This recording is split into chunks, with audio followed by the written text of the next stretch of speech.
ಪುನರ್ಸ್ಥಾಪನೆಯ ಕಾರ್ಯ ಪ್ರತಿಯೊಬ್ಬರ ಜೀವಿತದಲ್ಲೂ ಈ 2025 ಕೊನೆ ತಿಂಗಳುಗಳಲ್ಲಿ ದೇವರು ಮಾಡುವಂಥವನಾಗಿದ್ದಾನೆ. Hallelujah, hallelujah. ಈ ಪುನರ್ಸ್ಥಾಪನೆ ಕಾರ್ಯ ಸಾಧಾರಣವಾಗಿರೋದಿಲ್ಲ, ಮತ್ತೆ ಈ ಪುನರ್ಸ್ಥಾಪನೆ ಕಾರ್ಯ ಸುಲಭವಾಗಿರೋದಿಲ್ಲ.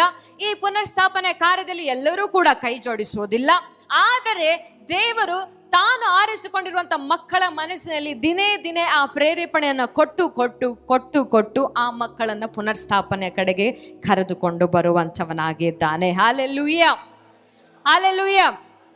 ನಾನು ಕಳೆದ ವಾರ ಧ್ಯಾನಿಸಿರುವಂಥ ಕೆಲವು ವಾಕ್ಯಗಳ ಆಧಾರದ ಮೇರೆಗೆ, ಕೆಲವು ಸಂಗತಿಗಳನ್ನು ನಾನು ಗಮನಿಸಿರುವಂಥ ಮೇರೆಗೆ ನಾನು ಹೇಳ್ತಾ ಇದ್ದೇನೆ. ನನ್ನೊಟ್ಟಿಗೆ ಪರಿಶುದ್ಧಾತ್ಮನು ನನ್ನ ಮುಖಾಂತರವಾಗಿ ನಿಮ್ಮೊಟ್ಟಿಗೆ ಮಾತನಾಡ್ತಾ ಇದ್ದಾರೆ. ಏನಂದ್ರೆ, ಪುನರ್ಸ್ಥಾಪನೆ ಮಾಡೋದಕ್ಕೆ ಹೊರಟಂತ ಪ್ರತಿಯೊಬ್ಬ ಅಭಿಷಕ್ತರು ಅವರು ಮೊಟ್ಟ ಮೊದಲನೇದಾಗಿ ಮಾಡಿದ್ದು ಏನು ಗೊತ್ತಾ? ಉಪವಾಸ ಪ್ರಾರ್ಥನೆ. ಏನು ಮಾಡಿದ್ರು? ಉಪವಾಸ, ಉಪವಾಸ, ಉಪವಾಸ. ಈ ಉಪವಾಸ ಪ್ರಾರ್ಥನೆ ಅನ್ನೋದು ಈಗಿನ ಸಂಗತಿ ಅಲ್ಲ. ಅನೇಕ ಕ್ರೈಸ್ತರು 1000 ವರ್ಷಗಳಿಂದ ಉಪವಾಸ ಮಾಡಿಕೊಂಡೇ ಬರ್ತಾ ಇದ್ದಾರೆ. ಉಪವಾಸ ಪ್ರಾರ್ಥನೆ ಪ್ರತಿ ವಾರ ಕೆಲವರು ಮಾಡ್ತಾರೆ, ಶುಕ್ರವಾರ, ತಿಂಗಳಿಗೆ ಇಷ್ಟು ದಿನಗಳಂತ ಕೆಲವರು ನಿರ್ಧಾರ ಮಾಡಿಕೊಂಡಿರ್ತಾರೆ. ಇನ್ನು ಕೆಲವರು ತಮ್ಮ ಜೀವಿತಾವಧಿಯಲ್ಲೇ ಒಂದು ದಿನವೂ ಕೂಡ ಉಪವಾಸ ಪ್ರಾರ್ಥನೆ ಮಾಡಿರುವಂತ ಇತಿಹಾಸನೇ ಇಲ್ಲ. ಹಲ್ಲೆಲೂಯಾ. ಎಷ್ಟು ಜನ ಉಪವಾಸ ಪ್ರಾರ್ಥನೆ ಮಾಡ್ತೀರಾ? ಕೈಗಳೆತ್ರಿ. ಎಷ್ಟು ಜನ ಉಪವಾಸ ಪ್ರಾರ್ಥನೆ ಮಾಡ್ತೀರಾ? ಅದಲ್ಲ, ನಾನು ಕರೆಂಟ್ ಲಿವಿಂಗ್ ಬಗ್ಗೆ ಕೇಳ್ತಿದ್ದೀನಿ. ಈಗ ಅಂದ್ರೆ ಈಗಿರುವಂತ ಈ ನಿಮ್ಮ ಜೀವಿತದಲ್ಲಿ, ಬದಲಾಗಿರುವಂತ ಈ ಜೀವಿತದಲ್ಲಿ ಉಪವಾಸ ಎಷ್ಟು ಜನ ಮಾಡ್ತಾ ಇದ್ದೀರಾ? ಒಂದು ಹೇಳ. ಉಪವಾಸ ಇಲ್ಲದೆ ಯಾವುದೇ ಬದಲಾವಣೆ ನಿಮ್ಮ ಜೀವಿತದಲ್ಲಿ ಸೆಳೆಯೋದಕ್ಕೆ ಸಾಧ್ಯವಿಲ್ಲ.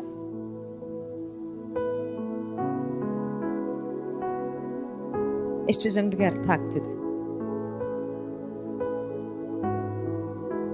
ನಿಮ್ಮ ಜೀವಿತ ಬದಲಾವಣೆ ಬರಬೇಕಂದ್ರೆ ನೀವು ಉಪವಾಸ ಮಾಡೋದನ್ನ ಕಲಿತುಕೊಳ್ಳಬೇಕು. ನಿಮ್ಮ ಕುಟುಂಬ ರಕ್ಷಣೆಗೆ ಬರಬೇಕಂದ್ರೆ ನೀವು ಉಪವಾಸ ಪ್ರಾರ್ಥನೆ ಮಾಡೋದನ್ನ ಕಲಿಯಬೇಕು. ನಿಮ್ಮ ಜೀವಿತ ತಿರುಗಿ ಕಟ್ಟಲ್ಪಡಬೇಕಂದ್ರೆ ನೀವು ಉಪವಾಸ ಪ್ರಾರ್ಥನೆ ಮಾಡಬೇಕು. ಯಾರ ಜೊತೆ ಮಾತನಾಡ್ತಾ ಇದ್ದಾರೋ ದೇವರು ನನಗೆ ಗೊತ್ತಿಲ್ಲ. ಬಟ್ ನೇರವಾಗಿ ಪ್ರೀತಿಯುಳ್ಳ ದೈವ ಮಕ್ಕಳೇ, ಯೇಸು ಸ್ವಾಮಿ ಹೇಳ್ತಾರೆ, ಮಾರ್ಕ 9:29 ಮತ್ತಾಯ 17:21 ಆಕ್ಚುಲ್ ಆಗಿ ಕನ್ನಡ ವರ್ಷನಲ್ಲಿ ಅದು ಪ್ರಕಟವಾಗಿಲ್ಲ, BSI ವರ್ಷನಲ್ಲಿ. ಬಟ್ KJV ವರ್ಷನಲ್ಲಿ ಆ ವಚನ ಇದೆ. ಆಗ್ಲಿಂದ ನನಗೆ ತಲೆನೇ ಕೆಟ್ಟೋಯ್ತು ಆ ವಚನ ಹುಡುಕಬೇಕಾದ್ರೆ. ಈ ದೆವ್ವಗಳು ಉಪವಾಸ ಪ್ರಾರ್ಥನೆಯಿಂದಲೇ ಹೊರತು, ಓದಿ ಮಾರ್ಕ 9:29 ಪ್ರತಿಯೊಬ್ಬರು ಕೂಡ. ಮಾರ್ಕನು ಬರೆದ ಸುವಾರ್ತೆ 9ನೇ ಅಧ್ಯಾಯ 29ನೇ ವಚನ. ಈ ಜಾತಿಯು ಅಂದ್ರೆ ಈ ಜಾತಿಯ ದೆವ್ವಗಳು, ಒಂದು ನಿಮಿಷ, ಇಲ್ಲಿ ಯೇಸು ಸ್ವಾಮಿ ಹೇಳ್ತಾ ಇದ್ದಾರೆ ಈ ಮಾತನ್ನ. ದೇವರ ಪ್ರಾರ್ಥನೆ ಮತ್ತು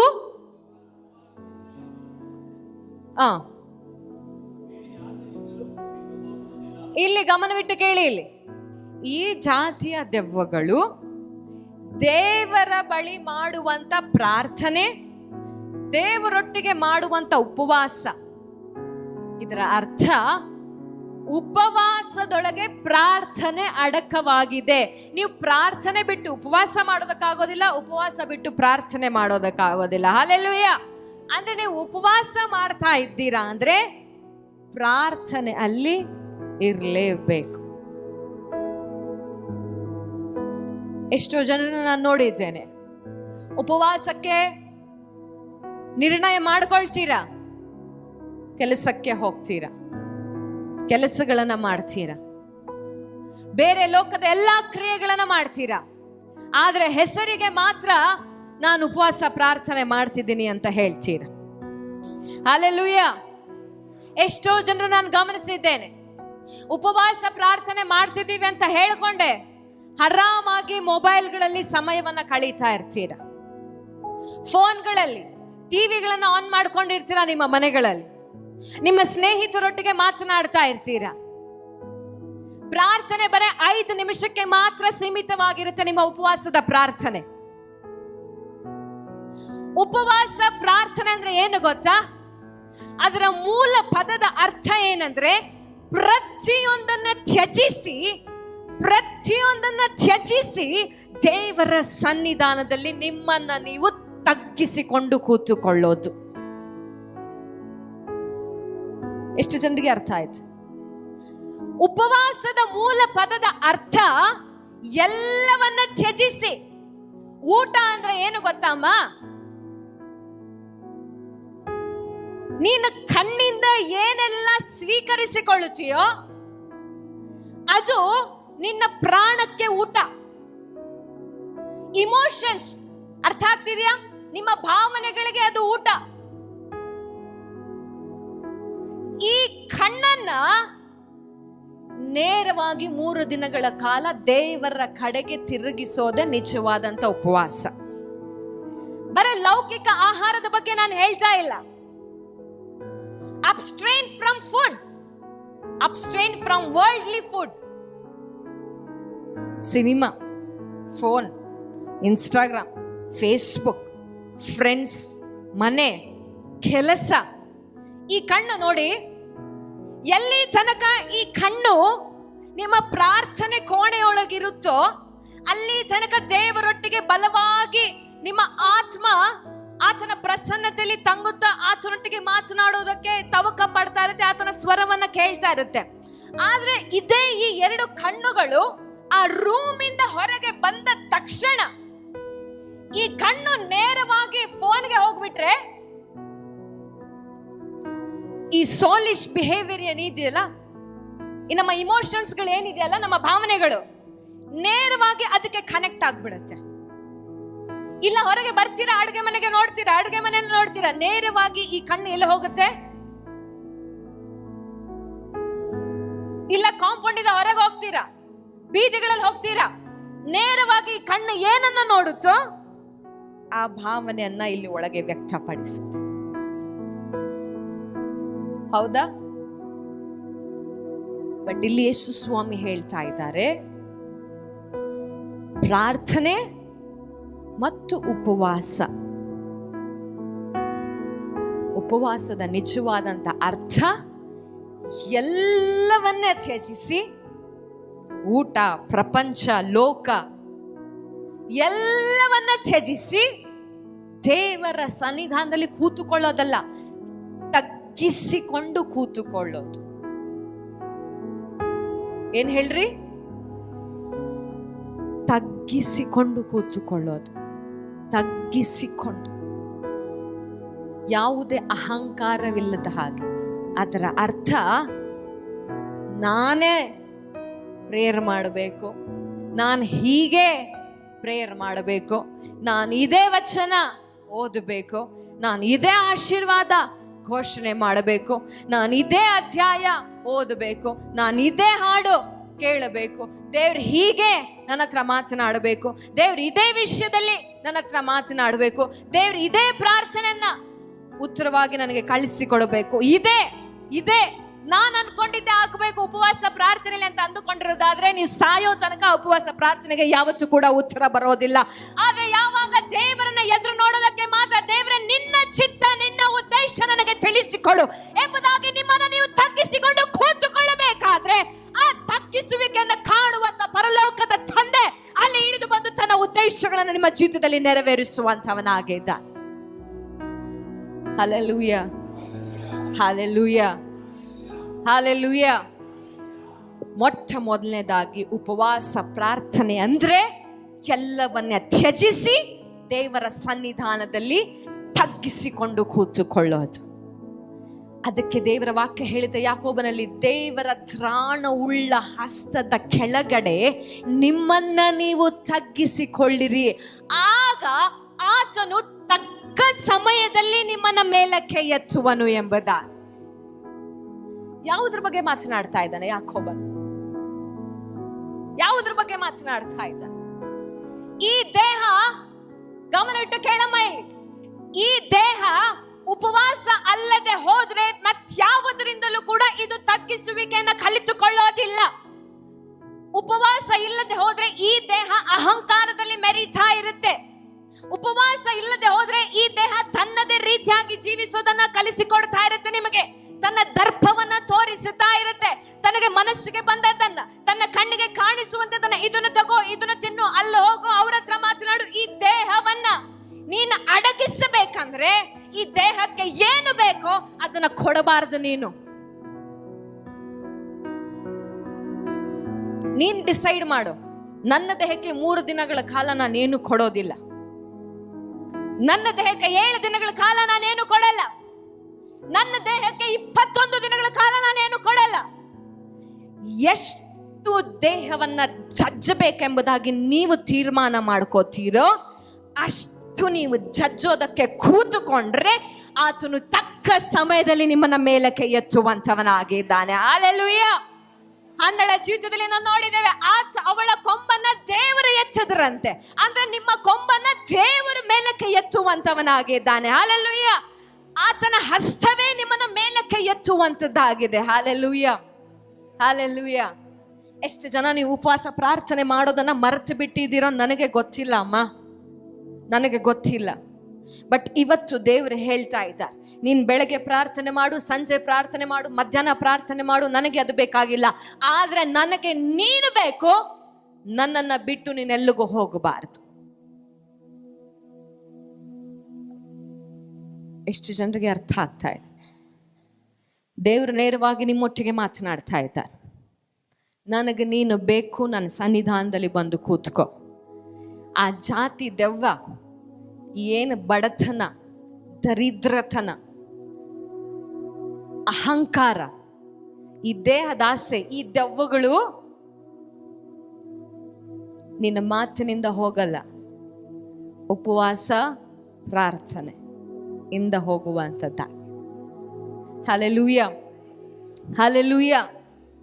ಯಾವಾಗ ಉಪವಾಸ ಪ್ರಾರ್ಥನೆ ಮಾಡೋದಕ್ಕೆ ನಾವು ಆರಂಭ ಮಾಡ್ತೇವೋ ಯಾರಿಗೂ ಕೂಡ ಇದು ಹೇಗೆ ಕೆಲಸ ಮಾಡುತ್ತೆ ಅಂತ ಇದುವರೆಗೂ ಕಂಡುಹಿಡಿಯೋದಕ್ಕೆ ಆಗಿಲ್ಲ.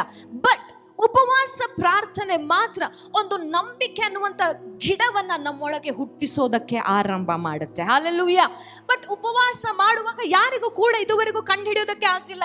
ಏನೋ ಒಂದು ಆಕರ್ಷಣೆ ನಮ್ಮಿಂದ ಪರಲೋಕವನ್ನ ಸೆಳೆಯೋದಕ್ಕೆ ಆರಂಭ ಮಾಡುತ್ತೆ ನಾವು ಉಪವಾಸ ಪ್ರಾರ್ಥನೆ ಮಾಡಬೇಕಾದ್ರೆ. ಹಲ್ಲೆಲೂಯ. ಈ ಉಪವಾಸ ಪ್ರಾರ್ಥನೆ ನಾವು ಯಾವಾಗ ತಗ್ಗಿಸಿಕೊಂಡು ಮಾಡ್ತೀವೋ ಖಂಡಿತವಾಗಿ ಪರಲೋಕ ನಮ್ಮನ್ನ ಮುಟ್ಟೋದಕ್ಕೆ ಎಲ್ಲಾ ರೀತಿಯಾದಂತ ಪ್ರಯತ್ನಗಳನ್ನ ಮಾಡೋದಕ್ಕೆ ಆರಂಭ ಮಾಡುತ್ತೆ. ಹಲ್ಲೆಲೂಯ. ದಾನಿಯೇಲನು 21 ದಿನಗಳ ಕಾಲ ಉಪವಾಸ ಪ್ರಾರ್ಥನೆ ಮಾಡಿದಾಗ ಅವನ ಪರವಾಗಿ ದೂತರು ಯುದ್ಧಗಳು ಮಾಡಿದ್ರಂತೆ. ಯಾರ್ರೀ? ಅದರ ಅರ್ಥ, ನೀವು ಮೊದಲನೇ ದಿನಕ್ಕೆ ಯಾವಾಗ ನಿಮ್ಮನ್ನ ನೀವು ತಗ್ಗಿಸಿಕೊಂಡು ಉಪವಾಸಕ್ಕೆ ಕೂರುತ್ತೀರೋ ಅವತ್ತೇ ಪರಲೋಕದಿಂದ ನಿಮಗೆ ಉತ್ತರ ಕೊಡುವಂತ ದೂತರನ್ನ ದೇವರು ಬಿಡುಗಡೆ ಮಾಡಿರ್ತಾರೆ ಅಂತ. ಆದ್ರೆ ನೋಡಿ, ಮೊದಲನೇ ದಿನಕ್ಕೆ ಆ ಉತ್ತರ ಸಿಗುವ ಹಾಗೆ ಕಾಣಿಸೋದಿಲ್ಲ. ಬಟ್ 2ನೇ ದಿನಕ್ಕೆ ನೀವು ಮೊದಲನೇ ದಿನ ಮಾಡಿದಂತ ರೀತಿಯಲ್ಲಿ ಮಾಡೋದಕ್ಕೆ ಆಗೋದಿಲ್ಲ. ಒಂದು ವಿಭಿನ್ನವಾಗಿ ಪರಿಶುದ್ಧಾತ್ಮನು 2ನೇ ದಿನದಲ್ಲಿ ನಿಮ್ಮನ್ನ ನಡೆಸ್ಕೊಂಡು ಹೋಗ್ತಾ. ಅದೇ ನೀವು 3ನೇ ದಿನಕ್ಕೆ ಕಾಲಿಡಬೇಕಾದ್ರೆ 2ನೇ ದಿನಕ್ಕಿಂತ ಉನ್ನತವಾಗಿರುವಂತ ಪ್ರಕಟಣೆಗಳನ್ನು ಕೊಟ್ಟು ಪರಿಶುದ್ಧಾತ್ಮನು 3ನೇ ದಿನಕ್ಕೆ ನಿಮ್ಮನ್ನು ಕರೆದುಕೊಂಡು ಹೋಗ್ತಾ. ಅದರ ಅರ್ಥ ಹೇಳ್ತೀನಿ ಕೇಳಿ, ಒಂದೇ ದಿನದ ಉಪವಾಸದಿಂದ ಈ ದೇಹವನ್ನ ಬದಲಾಯಿಸೋದಕ್ಕೆ ಸಾಧ್ಯ ಇಲ್ಲ. ಮಿನಿಮಮ್ 3 ಡೇಸ್ ಫಾಸ್ಟಿಂಗ್ ಪ್ರೇಯರ್, ತಿಂಗಳಿಗೆ 1 ಸಾರಿ. ಶುಕ್ರವಾರದ ಪ್ರಾರ್ಥನೆ ಬಗ್ಗೆ ನಾನು ಹೇಳ್ತಾ ಇಲ್ಲ. ಅದು ನಾವು ಸಭೆಯಾಗಿ ಕೂಡಿಕೊಂಡು ದೇಶಕ್ಕಾಗಿ, ಜನರಿಗಾಗಿ, ರಕ್ಷಣೆಗಾಗಿ ಮಾಡುವಂತ ಪ್ರಾರ್ಥನೆ. ಎಷ್ಟು ಜನರಿಗೆ ಅರ್ಥ ಆಗ್ತಿದೆ? ನಾನು ಹೇಳ್ತಾ ಇರೋದು ನಿಮ್ಮ ಪರ್ಸನಲ್ ಫಾಸ್ಟಿಂಗ್ ಪ್ರೇಯರ್ ಬಗ್ಗೆ. ನೆಹೆಮೀಯನ ಪುಸ್ತಕ 1ನೇ ಅಧ್ಯಾಯದ 3, 4, 5, 6, 7, 8ನೇ ವಚನದಲ್ಲಿ ನಾವು ನೋಡ್ತೇವೆ. ಇಲ್ಲಿ ನೋಡಿ, ಯಾವಾಗ ಪೌಳಿ ಗೋಡೆಗಳು, ದೇವರ ಆಲಯದ ಗೋಡೆಗಳು ಸುಟ್ಟು ಹಾಕಲ್ಪಟ್ಟಿದೆ, ನಾಶವಾಗಿದೆ ಎಂಬುದಾಗಿ ನೆಹೆಮೀಯನು ಆ ಸುದ್ದಿಯನ್ನ ಕೇಳಿದ ತಕ್ಷಣ ಅವನೇನು ಮಾಡ್ತಾನೆ ಅಂತ ಗೊತ್ತಾ? ಕೆಲವು ದಿನಗಳ ಕಾಲ ಅವನೇನು ಮಾಡ್ತಾನೆ? ಉಪವಾಸದಿಂದ ಅಳುತ್ತಾ ಇರ್ತಾನೆ. ಈ ಉಪವಾಸ ಪ್ರಾರ್ಥನೆ ಅವನ ಜೀವಿತದಲ್ಲಿ ಎಂಥ ಬದಲಾವಣೆಯನ್ನ ತೆಗೆದುಕೊಂಡು ಬಂತು ನೋಡ್ರಿ. ಅವನು ರಾಜನಿಗೆ ಪಾನ ಸೇವಕನಾಗಿರ್ತಾನ್ರಿ. ಎಲ್ಲಾದ್ರೂ ನೀವು ನೋಡಿದೀರಾ ಒಬ್ಬ ರಾಜನು ಒಬ್ಬ ಪಾನ ಸೇವಕನ ಮುಖವನ್ನ ನೋಡಿ ಯಾಕೆ ಸಪ್ಪೆ ಆಗಿದ್ಯಾ ಅಂತ ಕೇಳಿರೋದನ್ನ? ಹೇಳ್ರಿ. ರಾಜನ ಯೋಚನೆಗಳೇನಿದ್ರು ರಾಜನೀತಿ, ರಾಜ ನಿರ್ಣಯಗಳ ಬಗ್ಗೆ ಇರುತ್ತೆ. ರಾಜನ ಯೋಚನೆಗಳೇನಿದ್ರು ಅನೇಕ ರಾಜರುಗಳನ್ನ, ಅನೇಕ ಸ್ಥಳಗಳನ್ನ ನಾನು ಹೇಗೆ ವಶ ಮಾಡಿಕೊಳ್ಬೇಕು ಅನ್ನೋದಿರುತ್ತೆ. ರಾಜನ ಯೋಚನೆಗಳೇನಿದ್ರು ತಮ್ಮ ದೇಶದಲ್ಲಿ ಏನ್ ಬದಲಾವಣೆಗಳು ತರಬೇಕಂತ ಇರುತ್ತೆ. ರಾಜನ ಯೋಚನೆ ಇದ್ರು ಪ್ರಜೆಗಳ ಬೇಡಿಕೆಗಳೇನು ಅದನ್ನೇ ಈಡೇರಿಸಬೇಕಂತ ಇರುತ್ತೆ. ಆದ್ರೆ ಇಲ್ಲಿ ನೆಹೆಮೀಯನು ಮಾಡಿದಂತ ಉಪವಾಸದ ಪ್ರಾರ್ಥನೆ ರಾಜನ ದಯೆಯನ್ನ ಇವನ ಕಡೆ ಸೆಳೆಯುವ ಹಾಗೆ ಮಾಡಿತು. ಎಷ್ಟೋ ವರ್ಷಗಳ ಕಾಲ ಸೆರೆಯಲ್ಲಿದ್ದಂತ ಈ ಮನುಷ್ಯರನ್ನ ಸೆರೆಯಲ್ಲೇ ಕರೆದುಕೊಂಡು ಬಂದಂತ ಇದೇ ರಾಜನ ಅಪ್ಪಣೆ ಕೊಡ್ತಾ ಇದ್ದಾನೆ, ನೀವು ತಿರುಗಿ ಹೋಗಿ ಪೌಳಿ ಗೋಡೆಗಳನ್ನ ಕಟ್ರಿ ಅಂತ. ಎಸ್ತರಳ ಜೀವಿತದಲ್ಲಿ ಆ ರಾಜನು ಒಂದು ರೂಲ್ಸ್ ಅನ್ನ ಇಟ್ಟಿರ್ತಾನೆ. ಯಾರು ಕೂಡ ರಾಜನ ಪ್ರಕಾರದಲ್ಲಿ ರಾಜನ ಅಪ್ಪಣೆ ಇಲ್ಲದೆ ಬರೋ ಹಾಗಿಲ್ಲ. ಅರ್ಥ ಆಗ್ತಿದೆಯಾ? ಒಂದು ವೇಳೆ ಯಾರಾದ್ರೂ ಹೋಗ್ಬಿಟ್ರೆ ಒಳಗೆ ಅವರಿಗೆ ಮರಣ ಶಿಕ್ಷೆ ಆಗತ್ತೆ. ಆದ್ರೆ ಆ ರಾಜ ಪ್ರಕಾರದೊಳಗೋಗಿ ಯಾರಾದ್ರೂ ಒಬ್ರು ನಿಂತುಕೊಂಡ್ರೆ, ಒಂದು ವೇಳೆ ಆ ರಾಜನ ಬಳಿಯಲ್ಲಿರುವಂತ ಆ ಕೋಲು ಅದು ಯಾರ ಕಡೆಗೆ ಆ ರಾಜನು ತೋರಿಸುತ್ತಾನೋ ಅವರಿಗೆ ಮಾತ್ರ ಉಳಿಯುವಂತ ಚಾನ್ಸಸ್ ಇರುತ್ತೆ. ಸೊ ಅಂದ್ರೆ ಅದರ ಅರ್ಥ, ಈ ರಾಜ ಪ್ರಕಾರದೊಳಗೆ ಎಷ್ಟು ಜನ ಹೋಗ್ತಾರೋ ರಾಜನ ಅಪ್ಪಣೆ ಇಲ್ಲದೆ, ಅಲ್ಲಿ ಈ ಕೋಲು ಯಾರ ಕಡೆ ಚಾಲ್ಪಡುತ್ತೋ ಅವರು ಮಾತ್ರ ಉಳಿಬೇಕು. ಇನ್ನು ಮಿಕ್ಕಿದವರೆಲ್ಲ ಏನ್ ಹೇಳ್ರಿ? ಈ ರಾಣಿ, ಎಸ್ತೇರ್ ರಾಣಿ 3 ದಿನಗಳ ತನಕ ಆ ಇಡೀ ಪುಸ್ತಕದಲ್ಲೇ ದೇವರ ಹೆಸರು, ದೇವರ ಕಾರ್ಯಗಳು ಪ್ರಸ್ತಾಪವಾಗಿರುವಂತ ಸಂದರ್ಭನೇ ಇಲ್ಲ. ಬಟ್ ಆದರೂ ಕೂಡ ಎಸ್ತರ್ ಅಂದ್ರೆ ಏನು ಗೊತ್ತಾ? ಈಗ ಹೇಳ್ತೀನಿ ಕೇಳಿ. ಹೆದೆಸ್ಸ ಅವಳ ಇನ್ನೊಂದು ಹೆಸರು. ಹೆದೆಸ್ಸ ಅದೇ ಅಧ್ಯಾಯದಲ್ಲಿ ನಾವು ನೋಡ್ತೇವೆ, 2ನೇ ಅಧ್ಯಾಯದಲ್ಲಿ. ಹೆದೆಸ್ಸ ಅಂತ ಅವಳ ಇನ್ನೊಂದು ಹೆಸರು.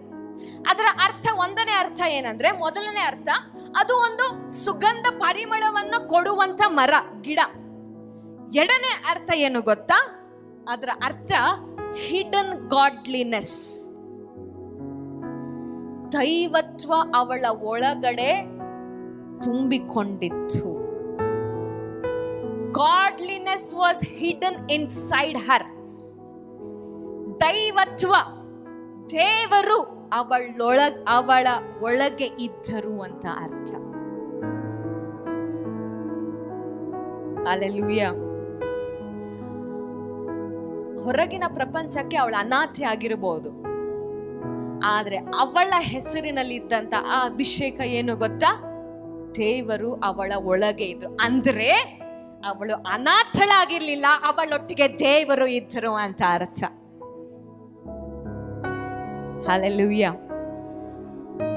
ಈ ದೈವತ್ವವನ್ನ ಒಳಗೆ ಹೊತ್ತುಕೊಂಡು ಜೀವಿಸುತ್ತಿದ್ದಂತ ಈ ಎಸ್ತೇರ್ ರಾಣಿ 3 ದಿನದ ಉಪವಾಸ ಆದ್ಮೇಲೆ ಆ ರಾಜ್ಯದಲ್ಲೇ ಯಾರು ಧೈರ್ಯ ಮಾಡಿರೋದಿಲ್ಲ. ಅವಳು ಧೈರ್ಯ ಮಾಡಿ ಹೋಗ್ತಾಳೆ, ಸತ್ತರೆ ನಾನು ಸಾಯ್ತೇನೆ, ಆದ್ರೆ ನನ್ನ ಜನರನ್ನು ರಕ್ಷಿಸೋದಕ್ಕೆ ನಾನು ಒಳಗೆ ಕಾಲಿಡುತ್ತೇನೆ. ಆ ಕೋಲನ್ನ ರಾಜನು ನೇರವಾಗಿ ಎಸ್ತೇರಳ ಕಡೆಗೆ ಚಾಚುತ್ತಾನಂತೆ. ಇದರ ಅರ್ಥ ಏನು ಗೊತ್ತಾ?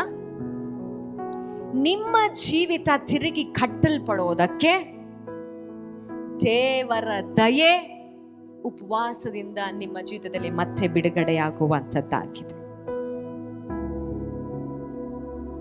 ಎಷ್ಟು ಜನರಿಗೆ ಅರ್ಥ ಆಗ್ತಿದೆ? ಗಾಡ್ಸ್ ಫೇವರ್, ದೇವರ ಕೃಪೆ, ದೇವರ ಅನುಗ್ರಹ ನಿಮ್ಮ ಜೀವಿತದಲ್ಲಿ ಇಳಿದು ಬರುವಂಥದ್ದಾಗಿದೆ. Hallelujah, hallelujah. ನೆಹೆಮೀಯನ ಜೀವಿತದಲ್ಲಿ ಒಬ್ಬ ರಾಜನು ಬಂದು ಕೇಳ್ತಾನೆ, ನಿನ್ನ ಮುಖ ಯಾಕೆ ಸಪ್ಪೆ ಆಗಿದೆ? ಎಸ್ತರಳ ಜೀವಿತದಲ್ಲಿ ಅವಳು ಉಪವಾಸ ಪ್ರಾರ್ಥನೆ ಮಾಡಿದಕ್ಕೆ ರಾಜನ ಕೇಳ್ತಾನೆ, ನಿನಗೇನು ಬೇಕು ಹೇಳುವಂತ. ಒಂದು ಮಾತನ್ನ ಹೇಳ, ಸಾಮಾನ್ಯ ಕೆಲಸಕ್ಕಾಗಿ ಕರೆಯಲ್ಪಟ್ಟಂತ ಮಕ್ಕಳ ನಾವಲ್ಲ, ರಾಜರನ್ನ ಎದುರುಗೊಳ್ಳುವಂತ ದೈವ ಮಕ್ಕಳಾಗಿದ್ದೆ. ನಮ್ಮಿಂದ ದೇವರು ಸಾಮಾನ್ಯ ಕೆಲಸ ಮಾಡೋದಕ್ಕೆ ನಮ್ಮನ್ನು ಆರಿಸಿಕೊಂಡಿಲ್ಲ. ಮಹತ್ತಾದ ಕಾರ್ಯಗಳನ್ನ ನನ್ನಿಂದ ನಿನ್ನಿಂದ ನಡೆಸೋದಕ್ಕೆ ದೇವರು ನನ್ನನ್ನು ಆರಿಸಿಕೊಂಡಿದ್ದಾರೆ. ಆ ಕಾರ್ಯಗಳಲ್ಲಿ ನೀನು ಕಾಲಿಡಬೇಕಂದ್ರೆ ದೇವರು ಹೇಳ್ತಾ ಇದ್ದಾರೆ, ಇವತ್ತು ನೀನು ಉಪವಾಸದ ಪ್ರಾರ್ಥನೆ ಮಾಡು. ಹಲ್ಲೆಲೂಯಾ. ನೀನು ಉಪವಾಸದಿಂದ ನಿನ್ನನ್ನು ನೀನು ತಗ್ಗಿಸಿಕೊಂಡು ದೇವರ ಸನ್ನಿಧಾನದಲ್ಲಿ ಕೂತುಕೋ. ನಿನಗೆ ಗೊತ್ತು ನಿನ್ನ ಮೇಲೆ ಎಂಥ ಕರೆ ಇದೆ ಅಂತ, ನಿನಗೆ ಗೊತ್ತು ನಿನ್ನಿಂದ ನಾನು ಎಂಥ ಮಹತ್ ಕಾರ್ಯಗಳನ್ನು ಮಾಡೋದಕ್ಕೆ ಹೊರಟಿದ್ದೇನೆ ಅಂತ, ನಿನಗೆ ಗೊತ್ತು ನಿನ್ನ ಜೀವನ ಈ ರೀತಿಯಾಗಿ ಅಂತ್ಯವಾಗೋದಿಲ್ಲ ಅಂತ, ನಿನಗೆ ಗೊತ್ತು ನಿನ್ನ ಮೇಲೆ ಎಂಥ ಅಭಿಷೇಕ ಇದೆ ಅಂತ. ಅದು ಹೊರ ಬರಬೇಕಂದ್ರೆ ನೀನೇನು ಮಾಡಬೇಕು ಇವತ್ತು? ಹೇಳ್ರಿ, ಶಬ್ದವಾಗಿ ಹೇಳ್ರಿ. ಎಷ್ಟೋ ಜನರ ದೇಹ ಇಷ್ಟನೇ ಪಡೋದಿಲ್ಲ ಉಪವಾಸ ಪ್ರಾರ್ಥನೆ ಅಂದ್ರೆ. ಬೆಳಗ್ಗೆ ಎದ್ದ ತಕ್ಷಣನೇ ತಿಂಡಿ ಯಾವಾಗ ತಿಂತೇನೋ 9-9:30 10 ಗಂಟೆ ಆದ ತಕ್ಷಣನೇ ಘಮ ಘಮ ಅಂತಿದ್ರೆ ಮನೆಯೊಳಗೆ ಅಡುಗೆ, ಈ ಮೂಗು ತಗೊಂಡು ಈಗ ಆ ಹೊಟ್ಟೆಗೆ ಸಿಗ್ನಲ್ ಕಳ್ಸಿರುತ್ತೆ, ಯಾವಾಗ ಎದ್ದು ಹೋಗ್ತೀಯಾ, ಯಾವಾಗ ಎದ್ದು ಹೋಗ್ತೀಯಾ, ಯಾವಾಗ ಎದ್ದು ಹೋಗ್ತೀಯಾ ಅಂತ. ಹಲ್ಲೆಲೂಯಾ. ಮೊಟ್ಟ ಮೊದಲನೇದಾಗಿ ಇಂಪಾರ್ಟೆಂಟ್ ಆಗಿ ಹೇಳ್ತಾ ಇದ್ದೀನಿ, ದೇವರ ಅನುಗ್ರಹ ನಿಮ್ಮ ಮೇಲೆ ಬರುವಂಥದ್ದಾಗಿದೆ. ಹಲ್ಲೆಲೂಯಾ. ಅಂದ್ರೆ ಈಗ ಇಲ್ಲ ಅಂತ ಅಲ್ಲ, ಬಟ್ ದೇವರ ಅನುಗ್ರಹ ನಿಮ್ಮ ಮೇಲೆ ಇದ್ರೂ ಅದನ್ನ ಗ್ರಹಿಸಿಕೊಳ್ಳೋದಕ್ಕೆ ನಿಮ್ಮ ಕೈಲಿ ಆಗ್ತಾ ಇಲ್ಲ ಅಂತ ಅರ್ಥ. ಸೊ ಯಾವಾಗ ನೀವು ಉಪವಾಸ ಪ್ರಾರ್ಥನೆ ಮಾಡ್ತೀರೋ ದೇವರ ಅನುಗ್ರಹದಲ್ಲಿ ನಡೆಯುವಂಥವರಾಗಿದ್ದೀರಾ. ಹಲ್ಲೆಲೂಯಾ. ಎಜ್ರನ ಪುಸ್ತಕ 8ನೇ ಅಧ್ಯಾಯದಲ್ಲಿ ನಾವು ನೋಡ್ತೇವೆ, ಈ ಎಜ್ರನು ಕೂಡ ಆಲಯವನ್ನ ತಿರುಗಿ ಕಟ್ಟೋದಕ್ಕೆ ಹೋಗ್ತಿರ್ತಾನೆ. ಅಲ್ಲಿ ನೆಹೆಮೀಯನು ಗೋಡೆಗಳನ್ನ ತಿರುಗಿ ಕಟ್ಟೋದಕ್ಕೆ ಹೋಗ್ತಾ ಇರ್ತಾನೆ. ಎಜ್ರನು ಎಲ್ಲಿಗೆ ಹೋಗ್ತಾ ಇರ್ತಾನೆ ಹೇಳಬೇಕೆಲ್ಲ, ಏನ್ ಕಟ್ಟೋದಕ್ಕೆ ಹೋಗ್ತಾ ಇರ್ತಾನೆ?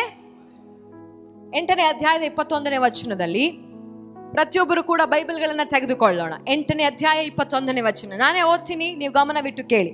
ಆಮೇಲೆ ಆ ಅಹವಾ ನದಿಯ ಬಳಿಯಲ್ಲಿ ನಾವು ಉಪವಾಸದಿಂದಿದ್ದು ನಮ್ಮ ದೇವರ ಮುಂದೆ ನಮ್ಮನ್ನ ತಗ್ಗಿಸಿಕೊಂಡು ನಮಗೂ ನಮ್ಮ ಮನೆಯವರಿಗೂ ನಮ್ಮ ಎಲ್ಲ ಆಸ್ತಿಗೂ ಪ್ರಯಾಣದಲ್ಲಿ ಶುಭವನ್ನ ಕೇಳಿಕೊಳ್ಳಬೇಕೆಂದು ಪ್ರಕಟಿಸಿದೆನು.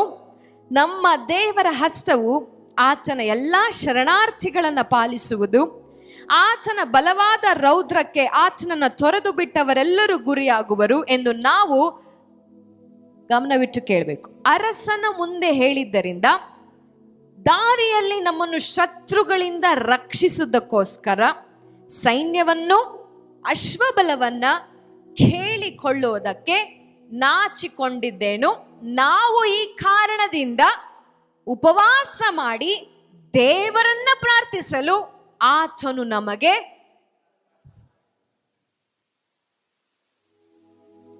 ಅವರ ಪ್ರಾರ್ಥನೆ ತಳ್ಳು ಬಿಟ್ರ ದೇವರು? ಅವ್ರ ಪ್ರಾರ್ಥನೆಗೆ ದೇವರು ಉತ್ತರ ಕಳಿಸಿದ ಹಾಗೆ ಸುಮ್ಮನಾಗ್ಬಿಟ್ರ? ಎಜ್ರನೇ ಹೇಳ್ತಾ ಇದ್ದಾನೆ, ನಮ್ಮನ್ನು ನಾವು ತಗ್ಗಿಸಿಕೊಂಡು ಪ್ರಾರ್ಥನೆ ಮಾಡಿದೆವು, ನಮ್ಮ ಪ್ರಾರ್ಥನೆಯನ್ನ ಮೆಚ್ಚಿ ದೇವರು ಪ್ರಸನ್ನನಾದನು. ಇದರ ಅರ್ಥ, ಯಾವಾಗ ತಗ್ಗಿಸಿಕೊಂಡು ನೀವು ಪ್ರಾರ್ಥನೆ ಮಾಡ್ತಿರೋ ದೇವರು ಪ್ರಸನ್ನನಾಗ್ತಾರೆ. ಎಷ್ಟು ಜನರಿಗೆ ಅರ್ಥ ಆಗ್ತಾ ಇದೆ? ಯಾವಾಗ ನಿಮ್ಮನ್ನು ನೀವು ತಗ್ಗಿಸಿಕೊಂಡು ಪ್ರಾರ್ಥಿಸುತ್ತೀರೋ ಉಪವಾಸದಿಂದ, ದೇವರು 100% ನಿಮ್ಮ ಜೀವಿತದಲ್ಲಿ ಪ್ರಸನ್ನನಾಗುತ್ತಾನೆ. ನಿಮ್ಮ ಪ್ರಾರ್ಥನೆ ಈಡೇರಿಸುವುದಕ್ಕೆ ಆತನ ಇಳಿದು ಬರುವಂಥವನಾಗೇ ತಾನೆ. Hallelujah, hallelujah. ಇಲ್ಲಿ ಏಜ್ನನ್ನು ಪ್ರಾರ್ಥನೆ ಮಾಡ್ತಿರೋದೇನು ಗೊತ್ತಾ? ನನ್ನ ಆಲಯವನ್ನ ಕಟ್ಟೋದಕ್ಕೆ ನಾನು ತಿರುಗಿ ಮಾಡುವಂತ ಈ ಪ್ರಯಾಣದಲ್ಲಿ ನಾನು ಹಾದು ಹೋಗುವಂತ ಯಾವ ದೇಶದ ಜನಾಂಗವಾಗಲಿ, ಯಾವ ಊರಿನ ಜನಾಂಗವಾಗಲಿ, ನನ್ನನ್ನಾಗಲಿ, ನಾವು ಹೊತ್ತುಕೊಂಡು ಹೋಗುತ್ತಿರುವಂತ ಈ ಉಪಕರಣಗಳನ್ನಾಗಲಿ, ಈ ಸಾಮಾನುಗಳನ್ನಾಗಲಿ ನಾಶ ಮಾಡಬಾರದು. ನನಗೆ ರಾಜನತ್ರ ರಥಬಲವನ್ನ, ಅಶ್ವಬಲವನ್ನ ಕೇಳಕ್ಕೆ ನಾಚಿಕೆ ಆಯಿತು. ಇಷ್ಟೊಂದು ಐಟಮ್ಸ್ ನಾವು ದೇವರ ಆಲಯ ಕಟ್ಟೋದಕ್ಕೆ ತಿರುಗಿ ತೆಗೆದುಕೊಂಡು ಹೋಗ್ತಿದ್ದೀವಲ್ಲ, ನನ್ನ ದೇವ್ರ ಎಂತ ದೇವ್ರಂತ ನನಗೆ ಗೊತ್ತಾದ ಮೇಲೂ ಕೂಡ ಅರಸನ ಹತ್ರ ನನಗೆ ಪ್ರೊಟೆಕ್ಷನ್ ಕೇಳೋದಕ್ಕೆ ನನಗೆ ನಾಚಿಕೆ ಆಯಿತು. ಅದಕ್ಕೆ ನಾನೇನು ಮಾಡಿದೆ ಗೊತ್ತಾ? ನದಿಯ ತೀರದಲ್ಲಿ ಕೂತ್ಕೊಂಡು, ಅಪ್ಪ ನನಗೆ ಯಾರ ಪ್ರೊಟೆಕ್ಷನ್ ಬೇಡ, ನೀನೇ ನಿನ್ನ ಅಗ್ನಿಯುತವಾಗಿರುವಂತ ರಥಾಶ್ವಗಳನ್ನ ನಮ್ಮ ಸುತ್ತಲೂ ಹಾಕಿ ನಮ್ಮ ಪ್ರಯಾಣದಲ್ಲಿ ನಮ್ಮ ಜೊತೆಗಾರನಾಗಿರು ಎಂಬುದಾಗಿ. Hallelujah, hallelujah. ಇದು ವೆರಿ ಇಂಪಾರ್ಟೆಂಟ್, ಈ ಪ್ರಾರ್ಥನೆ ವೆರಿ ಇಂಪಾರ್ಟೆಂಟ್. ಅದಕ್ಕೆ ಇದೇ ವಚನದಲ್ಲೂ ನಾವು ನೋಡ್ತಾ ಇದ್ದೇವೆ, ದೇವರು ಪ್ರಸನ್ನನಾದನು ಅಂತ. ಇದು ಏನನ್ನ ತಿಳಿಸಿಕೊಡ್ತಾ ಇದೆ ಅಂದ್ರೆ, ನೇರವಾಗಿ ನಾವು ದೇವರ ಮೇಲೆ ಡಿಪೆಂಡ್ ಆಗೋದನ್ನ ತಿಳಿಸಿಕೊಡ್ತಾ ಇದೆ. ಅದರ ಅರ್ಥ, ನನ್ನ ಬಳಿ ಅವಕಾಶ ಇದ್ರೂ ಇನ್ನೊಬ್ಬರ ಸಹಾಯ ಕೇಳೋದಕ್ಕೆ, ನನ್ನ ಬಳಿ ಸಹಾಯ ಮಾಡುವಂತ ಜನರು ಇದ್ರು, ನನ್ನ ಬಳಿ ನನ್ನಷ್ಟಕ್ಕೆ ನಾನು ಈ ಕಷ್ಟಗಳನ್ನ ಪರಿಹಾರ ಮಾಡಿಕೊಳ್ಳುವಂತ ಸಂಗತಿಗಳಿದ್ರು, ನಾನು ನಾಚಿಕೊಳ್ಳುತ್ತೇನೆ ಅದನ್ನು ಉಪಯೋಗ ಮಾಡೋದಕ್ಕೆ. ನನಗೆ ನೀನು ಬೇಕು, ನನಗೆ ನೀನು ಬೇಕು. ಅಪ್ಪ ಈ ಹಣ ಇರಬಹುದಪ್ಪ, ಇವತ್ತು ನನ್ನ ಕಷ್ಟ ಇದರಲ್ಲಿ ತೀರಬಹುದು, ಈ ತಿಂಗಳಿನ ಕಷ್ಟ ತೀರಬಹುದು, ಆದ್ರೆ ನನಗೆ ಈ ಹಣ ಬೇಡ, ನನಗೆ ನೀನು ಬೇಕು. ಈ ಕಷ್ಟವನ್ನ ತೀರಿಸೋದಕ್ಕೆ ನನಗೆ ನೀನು ಬೇಕು. ನಿಮ್ಗೆ ಹೇಳೋದು ಅರ್ಥ ಆಗ್ತಿದೆಯಾ? ಎಷ್ಟು ಜನರಿಗೆ ಅರ್ಥ ಆಗ್ತಿದೋ ನನಗೆ ಗೊತ್ತಾಗ್ತಿಲ್ಲ. ಈ ಪರಿಸ್ಥಿತಿಯಿಂದ ಹೊರಗೆ ಬರೋದಕ್ಕೆ ನನ್ನ ಬಳಿ ಸಹಾಯಕರಿದ್ದಾರೆ, ಆದ್ರೆ ನಾನು ಅವರ ಬಳಿ ಹೋಗೋದಿಲ್ಲ. ಯಾಕಂದ್ರೆ ನಿನ್ನ ಹೆಸರನ್ನ ಅವಮಾನ ಮಾಡೋದಕ್ಕೆ ನನಗೆ ಇಷ್ಟ ಇಲ್ಲ. ನನಗೆ ಬೇಕಾಗಿರೋದನ್ನ ನನಗೆ ನೀನೇ ಕೊಡು, ನಾನು ನಿನ್ನ ಸನ್ನಿಧಾನದ ಬಳಿ ಕೂತ್ಕೊಳ್ತೇನೆ.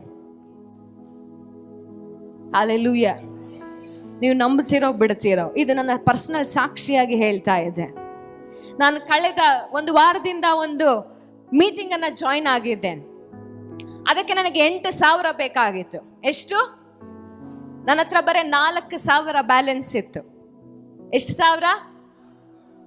ನಾನು ಹೇಳ್ತಾ ಇದ್ದೆ, ದೇವರೇ ನಾನು ಜಾಯಿನ್ ಆಗ್ಬೇಕು, ನಾನು ಯಾರ ಹತ್ರನೂ ದುಡ್ಡು ಕೇಳಲ್ಲ, ನಾನು ಡ್ಯಾಡಿ ಹತ್ರನೂ ಕೇಳಲ್ಲ, ಎಲ್ಲಿಂದಲೂ ಕೂಡ ನಾನು ಅಪೇಕ್ಷೆ ಮಾಡೋದಿಲ್ಲ.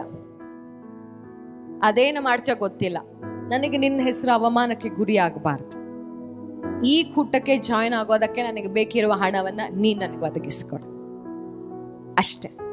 ಒಂದೇ ಸಾರಿ ಮಾಡಿದ ಪ್ರಾರ್ಥನೆ, ಒಂದೇ ಉದ್ದೇಶದಿಂದ, ನನ್ನ ದೇವರ ಹೆಸರು ಅವಮಾನಕ್ಕೆ ಗುರಿಯಾಗಬಾರ್ದು. ನಾನು ಯಾರ ಬಳಿಯಲ್ಲಿ ಹೋಗಿ ಕೈಯನ್ನ ಚಾಚಬಾರದು. ಯಾಕಂದ್ರೆ ನನಗೆ ಬೇಕಾಗಿರುವಂತ ರಕ್ಷಣೆ, ನನಗೆ ಬೇಕಾಗಿರುವಂತ ಒದಗಿಸುವಿಕೆ ಎಲ್ಲ ಬರೋದಾದ್ರೆ ಯೆಹೋವ ಈರೆ ಆಗಿರುವಂತ ನನ್ನ ದೇವರಿಂದಲೇ ಬರಬೇಕೆಂಬುದಾಗಿ. ಹಲ್ಲೆಲೂಯ. ನೀವು ನಂಬ್ತಿರೋ ಬಿಡ್ತಿರೋ ಗೊತ್ತಿಲ್ಲ, ಇವತ್ತು ಬರೀ 4,000 ಇತ್ತು ನನ್ನ ಅಕೌಂಟ್ ಬ್ಯಾಲೆನ್ಸ್. ಮಾರನೇ ದಿನ ನನಗೆ ಗೊತ್ತಿಲ್ಲದ ಹಾಗೆ ಯಾರೋ ಒಬ್ರು 10,000 ಆಫರಿಂಗ್ ಅನ್ನ ನನ್ನ ನಂಬರ್ಗೆ ಕಳಿಸಿದ್ರು.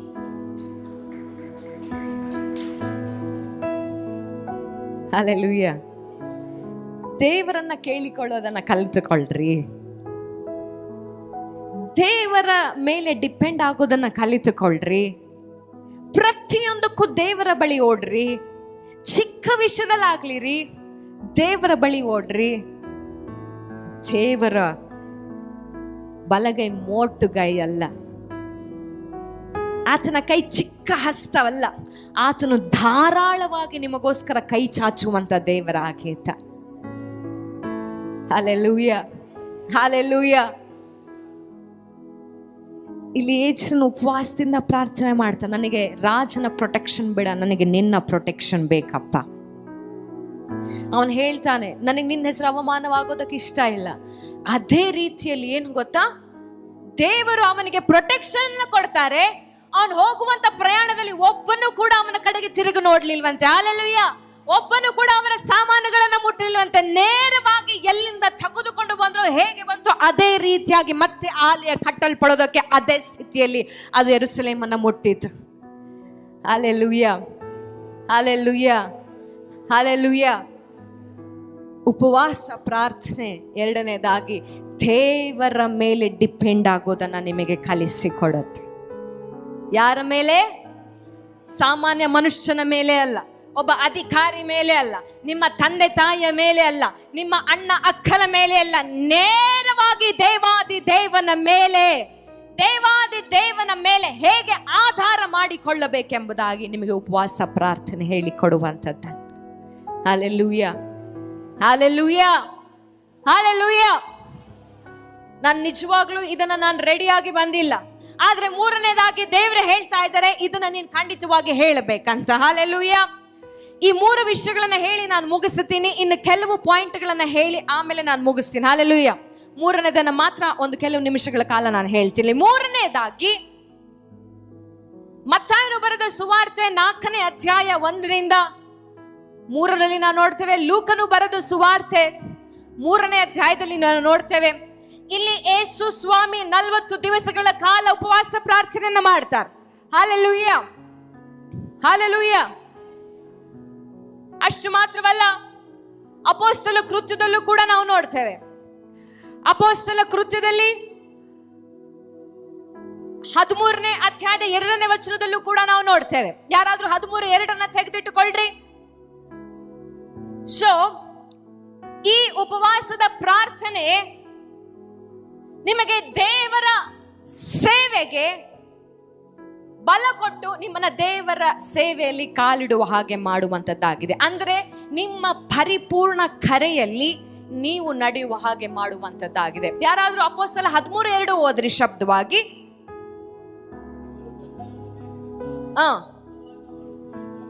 ಕೇಳಿ ಕೇಳಿ, ಇಲ್ಲಿ ಗಮನವಿಟ್ಟು ಕೇಳಬೇಕು. ಇವರು ಕರ್ತನನ್ನ ಸೇವಿಸುತ್ತಾ ಉಪವಾಸ ಮಾಡುತ್ತಾ ಇದ್ದಾಗ ಪವಿತ್ರಾತ್ಮನು ನಾನು ಬಾರ್ನಬ ಸೌಲರನ್ನ ಕರೆದ ಕೆಲಸಕ್ಕಾಗಿ ಅವರನ್ನ ಆಮೇಲೆ ಏನ್ ಮಾಡಿದ್ರಂತ ಅವರು ಮತ್ತೆ ಅವ್ರಿನ್ನೂ ಉಪವಾಸ ಇದ್ದು ಪ್ರಾರ್ಥನೆ ಮಾಡಿ ಆ ಇಬ್ಬರ ಮೇಲೆ ಇಂಪಾರ್ಟೇಷನ್ ಹಸ್ತಾರ್ಪಣೆ ಮಾಡಿ ಅವರನ್ನ ಕಳುಹಿಸಿಕೊಟ್ಟರು. ಹಲ್ಲೆಲೂಯ. ಯಾವಾಗ ನೀವು ಉಪವಾಸ ಪ್ರಾರ್ಥನೆ ಮಾಡ್ತೀರೋ ನಿಮ್ಮ ಸಂಪೂರ್ಣ ಕರೆಗೆ ನೀವು ಕಾಲಿಡುವಂಥವರಾಗಿದ್ದೀರಾ. ಇಲ್ಲಿ ಎಷ್ಟೋ ಜನ ಇದ್ದೀರಾ, ನಾನು ಸೇವೆ ಮಾಡ್ಬೇಕನ್ನುವಂಥ ದಾಹ ಇದೆ, ಆದ್ರೆ ಅದಕ್ಕೆ ನಿರ್ದಿಷ್ಟ ಸಮಯ, ಅದಕ್ಕೆ ಬೇಕಾಗಿರುವಂಥ ಗುಣಗಳು, ಅದಕ್ಕೆ ಬೇಕಾಗಿರುವಂಥ ಧೈರ್ಯ ನಿಮ್ಮಲ್ಲಿ ಇಲ್ಲ. ಅದು ಬರಬೇಕಂದ್ರೆ ನೀವೇನು ಮಾಡಬೇಕು? ಯೇಸು ಸ್ವಾಮಿ ತನ್ನ ಸೇವೆಯನ್ನು ಆರಂಭ ಮಾಡೋದಕ್ಕಿಂತ ಮುಂಚೆ ಏನು ಮಾಡಿದ್ರು? ಏನು ಮಾಡ್ತಾ ಇದ್ರು? ಎಷ್ಟು ದಿನಗಳು ಮಾಡಿದ್ರು? 40 ದಿನ ಉಪವಾಸ ಮಾಡಿದ್ರು. ಇವರು ಕೂಡ ಉಪವಾಸ ಪ್ರಾರ್ಥನೆ ಮಾಡ್ತಾ ಇದ್ರು. ಈ ಉಪವಾಸದ ಪ್ರಾರ್ಥನೆ 2 ಕಡೆಯಲ್ಲೂ ನಾವು ನೋಡ್ತೇವೆ. ಅಲ್ಲಿ ಯೇಸು ಸ್ವಾಮಿಯನ್ನ ಪರಿಶುದ್ಧಾತ್ಮನೇ ಅಡವಿಗೆ ಕರೆದುಕೊಂಡು ಹೋದ್ರಂತೆ. ಇಲ್ಲಿ ಬಾರ್ನಬ ಸೌಲರನ್ನ ತಮ್ಮ ಕರೆಯಲ್ಲಿ ನಡೆಸೋದಕ್ಕೆ ಪರಿಶುದ್ಧಾತ್ಮನೇ ಅವರೊಟ್ಟಿಗೆ ಮಾತನಾಡಿದ್ರಂತೆ. Hallelujah, hallelujah. ಇದರ ಅರ್ಥ ನಿಮ್ಮ ಉಪವಾಸ ಪ್ರಾರ್ಥನೆಯಲ್ಲಿ ಪರಿಶುದ್ಧಾತ್ಮನ ನಡೆಸುವಿಕೆ ಆರಂಭಗೊಳ್ಳುತ್ತೆ. ಇನ್ನೊಂದು ಅರ್ಥದಲ್ಲಿ ಹೇಳೋದಾದ್ರೆ ಪರಿಶುದ್ಧಾತ್ಮನ ಸ್ವರ ನಿಮಗೆ ಕೇಳಿಸೋದಕ್ಕೆ ಆರಂಭವಾಗತ್ತೆ. ಪರಿಶುದ್ಧಾತ್ಮನ ನುಡಿಗಳು ನಿಮಗೆ ಕೇಳೋದಕ್ಕೆ ಆರಂಭವಾಗುತ್ತೆ. ಪರಿಶುದ್ಧಾತ್ಮನ ಉದ್ದೇಶಗಳು ವಾಕ್ಯದಲ್ಲಿ ತಿಳಿದುಕೊಳ್ಳೋದಕ್ಕೆ ನಿಮ್ಮ ಕಣ್ಣುಗಳು ತೆರೆಯಲ್ಪಡುತ್ತೆ. ಹಲ್ಲೆಲೂಯ. ಆ ವಾಕ್ಯದ ರಹಸ್ಯವನ್ನ ನೀವು ಬರೆಯೋದಕ್ಕೆ ಹೊರಟಾಗ ಪರಿಶುದ್ಧಾತ್ಮನು ತನ್ನ ಉದ್ದೇಶವನ್ನ ನಿಮ್ಮ ಕೈ ಮುಖಾಂತರವಾಗಿ ಬರೆಯೋದಕ್ಕೆ ಆರಂಭ ಮಾಡ್ತಾರೆ. ಯಾವಾಗ್ರಿ?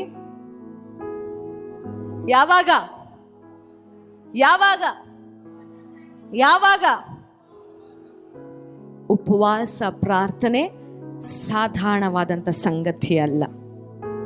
ದೇವರ ದಯೆ, ದೇವರ ಪ್ರೊಟೆಕ್ಷನ್, ದೇವರ ಆತ್ಮ ಮೂರನ್ನು ಕೂಡ ನಾವು ಸೆಳೆಯಬಹುದು ಉಪವಾಸ ಪ್ರಾರ್ಥನೆಯಲ್ಲಿ. ಅರ್ಥ ಆಗ್ತಿದೆಯಾ? ಇನ್ನೊಂದು, ಈ ಉಪವಾಸದ ಪ್ರಾರ್ಥನೆ ಶೋಧನೆಯನ್ನ ಜಯಿಸೋದಕ್ಕೆ ಬಲವನ್ನ ಕೊಡುವಂಥದ್ದಾಗಿದೆ. ಅದನ್ನೇ ನಾವು ನೋಡ್ತಾ ಇದ್ದೇವೆ. ಯೇಸು ಸ್ವಾಮಿ ಜೀವಿತದಲ್ಲಿ 40 ದಿನ ಉಪವಾಸ ಆಯಿತು. ಇಲ್ಲಿ ಉಪವಾಸದಲ್ಲಿ ಪರಿಶುದ್ಧಾತ್ಮನ ಯೇಸು ಸ್ವಾಮಿಯನ್ನ ರೆಡಿ ಮಾಡಿರ್ತಾರೆ. ಏನ್ರಲ್ಲಿ? ಪರಿಶುದ್ಧಾತ್ಮನ ವಾಕ್ಯಗಳನ್ನು ಬೋಧಿಸುತ್ತ ಯೇಸು ಸ್ವಾಮಿಗೆ, ಯೇಸು ಸ್ವಾಮಿ ವಾಕ್ಯಗಳನ್ನು ಗ್ರಹಿಸಿಕೊಂಡು ರೆಡಿಯಾಗಿ ಈಗ ಎಲ್ಲಿ ಹೋಗ್ತಾ ಇದ್ದಾರೆ? ಫಸ್ಟ್ ಟೆಸ್ಟ್ಗೆ ಹೋಗ್ತಾ ಇದ್ದಾರೆ. ಹಲ್ಲೆಲೂಯಾ. ಈ ಶೋಧನೆ ಬೀಳದಂತೆ ಯೇಸು ಸ್ವಾಮಿ ಮಾಡಿದಂಥ ಉಪವಾಸ ಪ್ರಾರ್ಥನೆಯಲ್ಲಿ ತನ್ನನ್ನು ತಾನು ತಗ್ಗಿಸಿಕೊಂಡಂಥ ರೀತಿ, ತನ್ನ ನಡವಳಿಕೆ ಏನು ಮಾಡುತ್ತೆ? ಶೋಧನೆಯನ್ನ ಜಯಿಸೋದಕ್ಕೆ ಬಲ ಕೊಡುತ್ತೆ. ಪ್ರತಿ ಸಾರಿ ಗಮನವಿಟ್ಟು ಕೇಳಬೇಕು. ಎಲ್ಲ ಯೌವನಸ್ಥ ಮಕ್ಕಳಿಗೆ ವಿಶೇಷವಾಗಿ ನಾನು ಹೇಳ್ತಾ ಇದ್ದೇನೆ, ಪ್ರತಿಯೊಬ್ಬರಿಗೂ ಇದು, ಯೌವನಸ್ಥರಿಗೆ ಮಾತ್ರವಲ್ಲ. ಓಕೆ, ರೆಡಿ ಇದ್ದೀರಾ? ಎಚ್ಚರವಾಗಿದ್ದೀರಾ? ಸೊ ಪ್ರತಿ ಸಾರಿ ಶೋಧನೆ ಬಂದ ತಕ್ಷಣ ನಾವು ಪಾಪದಲ್ಲಿ ಬೀಳ್ತಾ ಇದ್ದೇವೆ ಅಂತ ಅರ್ಥ ಅಲ್ಲ. ಹಲ್ಲೆಲೂಯಾ. ಶೋಧನೆ ಬರ್ತಾ ಇದೆ ಅಂದ್ರೆ ನಮ್ಮಲ್ಲಿ ಪಾಪ ಇದೆ ಅಂತ ಅರ್ಥ ಅಲ್ಲ. ಶೋಧನೆ ಬರ್ತಾ ಇದೆ ಅಂದ್ರೆ ನಮ್ಮನ್ನ ಪಾಪದಲ್ಲಿ ಬೀಳಿಸೋದಕ್ಕೆ ಅದು ಬರ್ತಾ ಇದೆ ಅಂತ ಅರ್ಥ. ಹಲ್ಲೆಲೂಯಾ. ನಾವು ಪಾಪದಲ್ಲಿ ಇದ್ದೀವಂತ ಶೋಧನೆ ಬರೋದಿಲ್ಲ, ನಮ್ಮನ್ನ ಪಾಪದಲ್ಲಿ ಬೀಳಿಸೋದಕ್ಕೆ. ಓಕೆ, ಶೋಧನೆ ಮೆಸೇಜ್ ರಿಕ್ವೆಸ್ಟ್ ತರ. ಏನ್ರಿ? ಟೆಂಪ್ಟೇಷನ್ ಅದು ಮೆಸೇಜ್ ರಿಕ್ವೆಸ್ಟ್ ತರ. ಅದನ್ನ ನಾವು ಅಕ್ಸೆಪ್ಟ್ ಮಾಡಿದ್ರೆ ಫ್ರೆಂಡ್ ಆಗ್ತೀವಿ ಅದ್ರ ಜೊತೆಗೆ ಅಷ್ಟೇ. ಹಲ್ಲೆಲೂಯಾ. ಅದನ್ನ ಡಿಲೀಟ್ ಮಾಡಿದ್ರೆ, ಅದನ್ನ ಮಿಸ್ಕನ್ಫರ್ಮ್ ಮಾಡಿದ್ರೆ, ಅದನ್ನ ಇಗ್ನೋರ್ ಮಾಡಿದ್ರೆ ಆ ರಿಕ್ವೆಸ್ಟ್ ಏನಾಗುತ್ತೆ? ವಾಪಸ್ ಹೋಗುತ್ತೆ. ಹಲ್ಲೆಲೂಯಾ. ಸೊ ಒಂದು ವೇಳೆ ಬೇಡದಿರುವಂತ ಆಸೆಗಳು ನಿಮ್ಮ ಬಳಿಗೆ ಬರ್ತಾ ಇದೆ ಅಂದ್ರೆ ಅದನ್ನ ಡಿಲೀಟ್ ಮಾಡಬಹುದು ನಾವು ದೇವರ ವಾಕ್ಯವನ್ನ ಹೇಳಿ. ಹಲ್ಲೆಲೂಯಾ. ಬೇಡದಿರುವಂತ ಆಸೆ ಆಕಾಂಕ್ಷೆಗಳು ಬರ್ತಾ ಇದೆ ಅಂದ್ರೆ ಅದನ್ನ ನಾವು ಡಿಲೀಟ್ ಮಾಡಿ ವಾಪಸ್ ಕಳಿಸಬಹುದು, ಯಾರಿಂದ ಬಂದಿದೆಯೋ ಅದು. ಹಲ್ಲೆಲೂಯಾ. ಬಟ್ ನಮ್ಮಲ್ಲಿ ಇರುವಂತ ಏನು ತಪ್ಪು ಗೊತ್ತಾ? ಶೋಧನೆ ಅಂದ್ರೆ ಪಾಪದಲ್ಲಿ ಬಿದ್ದು ಹೋಗೋದು. ಶೋಧನೆ ಅಂದ್ರೆ ಪಾಪವನ್ನ ಜಯಿಸೋದು, ಪಾಪದಲ್ಲಿ ಬಿದ್ದು ಹೋಗೋದಲ್ಲ. ಶೋಧನೆ ಅಂದ್ರೆ ನಮ್ಮಲ್ಲಿರುವಂತ ದೇವರ ಆತ್ಮನ, ದೇವರ ವಾಕ್ಯದ ಬಲವನ್ನ ಹೊರಗೆ ಹಾಕೋದು, ಪಾಪದಲ್ಲಿ ಬೀಳೋದಲ್ಲ. ಹಲ್ಲೆಲೂಯಾ. ಎಷ್ಟೋ ಜನರು ಹೇಳ್ತಾರೆ, ಅಯ್ಯೋ ತುಂಬಾ ಶೋಧನೆ, ನನಗೆ ತುಂಬಾ ಅಂದ್ರೆ ತುಂಬಾ ಶೋಧನೆ, ಏನು ಮಾಡಬಾರ್ದು ಅನ್ಕೋತೀನೋ ಅದು ಮಾಡೇ ಮಾಡ್ತೇನೆ. ಅಕ್ಸೆಪ್ಟ್ ಯಾಕೆ ಮಾಡ್ತೀರಾ? Why don't you delete it? Why don't you ignore it?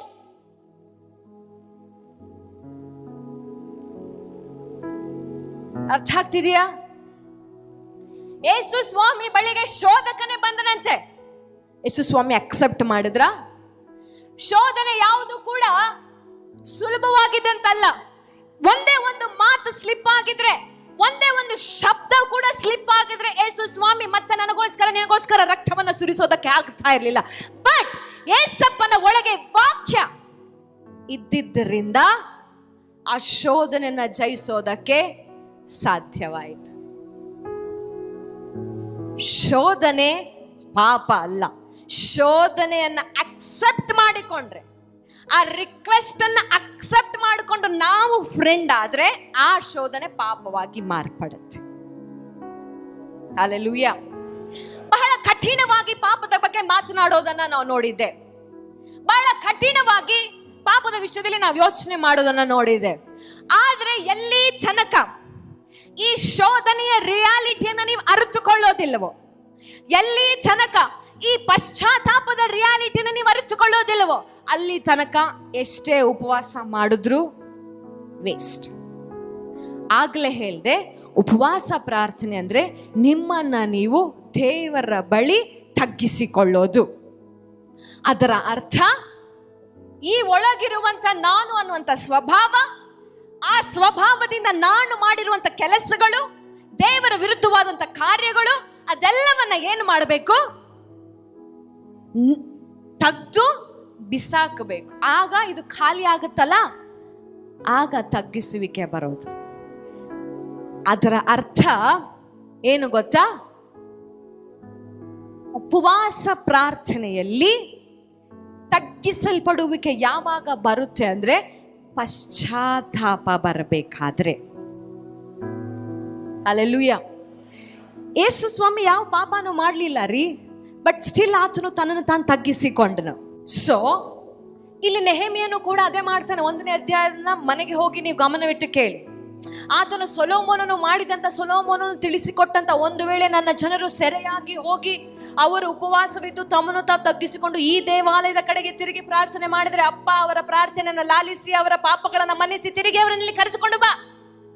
ಅದೇ ಪ್ರಾರ್ಥನೆಯನ್ನು ನೆಹೆಮೀಯನು ಮಾಡ್ತಾ ಇದ್ದಾನೆ, ತಗ್ಗಿಸಿಕೊಂಡು ತಮ್ಮ ಪಾಪಗಳನ್ನು ಅರಿಕೆ ಮಾಡ್ತಾ ಇದ್ದಾನೆ. ಹೌದಾ ಇಲ್ವಾ? ಅಲ್ಲಿ ಹೌದಾ ಇಲ್ವಾ? ಹೌದಾ ಇಲ್ವಾ? ನೆಹೆಮೀಯನ ಅರಿಕೆ ಮಾಡ್ತಿದ್ದಾನೆ ಇಲ್ವಾ?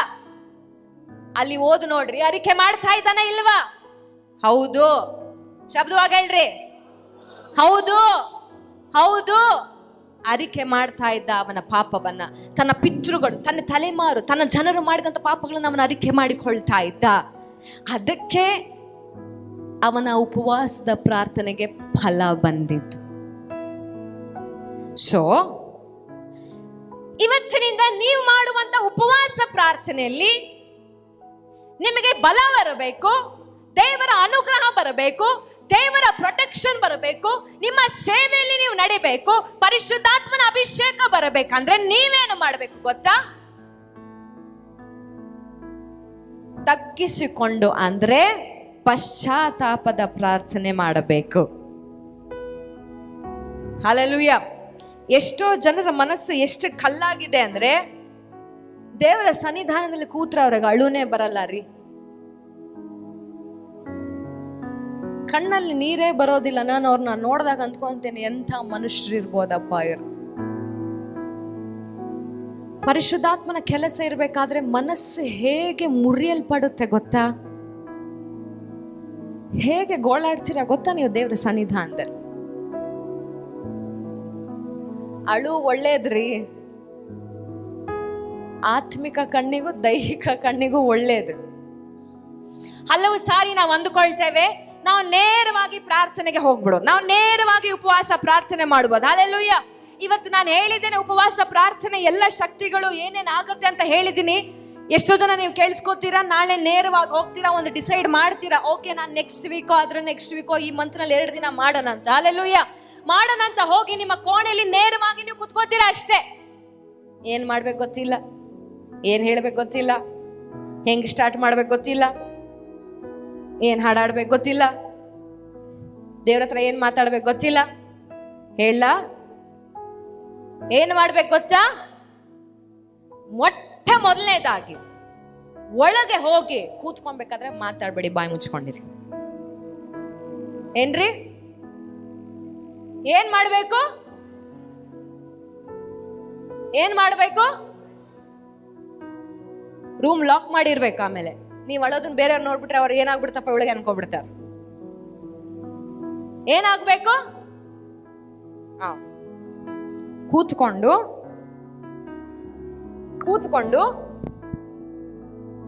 ಏನ್ ಮಾಡ್ಬೇಕು? ನೀವು ನಿಮ್ಮನ್ನ ನೀವು ನಿಮ್ಮ ಕೋಣೆಯೊಳಗೆ ಲಾಕ್ ಮಾಡಿಕೊಂಡು ಸುಮ್ಮನೆ ಕೂತ್ಕೊಂಡು, ದೇವರೇ ನಿನ್ನ ಸನ್ನಿಧಾನಕ್ಕೆ ಬಂದಿದ್ದೇನೆ, help me to self analyse me.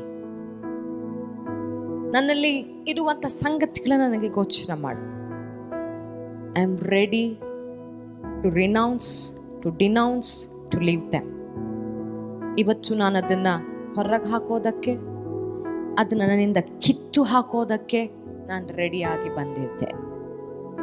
ಅದರ ಅರ್ಥ ಹಿಂದೆನೆ ನೀವು ಪ್ರಿಪೇರ್ ಆಗಿ ಹೋಗಬೇಕು. ನಾನು ಕೆಲವು ಸಂಗತಿಗಳನ್ನ ದೇವರಿಗೋಸ್ಕರ ಬಿಟ್ಟೇ ಬರಬೇಕು ಹೊರಗೆ ಅಂತ. ಅರ್ಥ ಆಗ್ತಿದೆಯಾ? ನೀವು ಪ್ರಿಪೇರ್ ಆಗಿರ್ಬೇಕ್ರಿ. ಉಪವಾಸ ಪ್ರಾರ್ಥನೆಗೆ ಸುಮ್ಮನೆ ಯಾರು ಹೇಳಿದ್ರಂತ ಕುತ್ಕೋಬೇಡ್ರಿ. ನೀವು ಪ್ರಿಪೇರ್ ಆಗಿರ್ಬೇಕು. ನಾನು ಬಿಟ್ಟೇ ಬರಬೇಕು. ಒಳಗೆ ಹೋದ್ರೆ ನಾನು ಹೋದಂಥ ರೀತಿನಲ್ಲಿ ವಾಪಸ್ ಬರಬಾರ್ದು. ಸೊ ಮೊಟ್ಟ ಮೊದಲನೇದಾಗಿ ಏನು ಮಾಡ್ಬೇಕು ಗೊತ್ತಾ ರೀ? ನಿಮ್ಮೊಳಗೆ ಏನಿದೆ ಅದನ್ನ ದೇವರ ಮುಂದೆ ಕ್ಷಮೆ ಕೇಳಿ, ಅಪ್ಪ ಇದನ್ನ ನಾನು ಬಿಟ್ಟು ಬಿಡ್ತೇನೆ, ಇದನ್ನ ನಾನು ಹೇಳ್ರಿ, ಇದನ್ನ ನಾನು ಬಿಟ್ಟು ಬಿಡುತ್ತೇನೆ.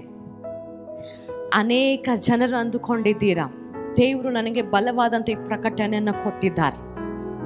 ಬಿಕಾಸ್ ನಾನು ಇದನ್ನು ಯಾವತ್ತಿಗೂ ಕೂಡ ನಾನು ದೇವರ ಮುಂದೆ ಹೋಗಿ ನಾನು ಎಲ್ಲದರಲ್ಲೂ ಸರಿ ಇದ್ದೇನೆ ಅಂತ ಹೇಳೋದಿಲ್ಲ. ನಾನು ಪ್ರತಿದಿನ ನಾನು ಪ್ರಾರ್ಥನೆ ಮಾಡಿದ್ರು, ವಾಕ್ಯವನ್ನು ಓದಿದ್ರು, ಏನೇ ಓದಿದ್ರು, ಅಪ್ಪ ನನ್ನಲ್ಲಿ ನಿನಗೆ ಇಷ್ಟ ಇಲ್ಲಿದ್ರು ಅಂತ ಯಾವುದೇ ಸಂಗತಿದ್ರು ನನಗಿವತ್ತು ತಿಳಿಸು. ಚಿಕ್ಕದೇ ಇರಲಿ ತಿಳಿಸು, ಯೋಚನೆಗಳೇ ಇರಲಿ ತಿಳಿಸು. ನಾನು ಹೊರಗೆ ಹಾಕ್ತೇನೆ. ಮಲಗಿಕೊಳ್ಳುವಾಗ ಹೇಳ್ತೇನೆ, ಅಪ್ಪ ಮಲಗಬೇಕಾದ್ರೆ ಯಾರ ಬಗ್ಗೆ ನನಗೆ ಯೋಚನೆ ಬಂದರೂ ಅದನ್ನು ತೆಗೆದುಹಾಕು. ನಾನು ಮಲಗೋದಿಲ್ಲ, ಅದನ್ನ ನನ್ನ ಮೈಂಡಿಂದ ಡಿಲೀಟ್ ಮಾಡೋ ತನಕ. ಹಲ್ಲೆಲೂಯಾ.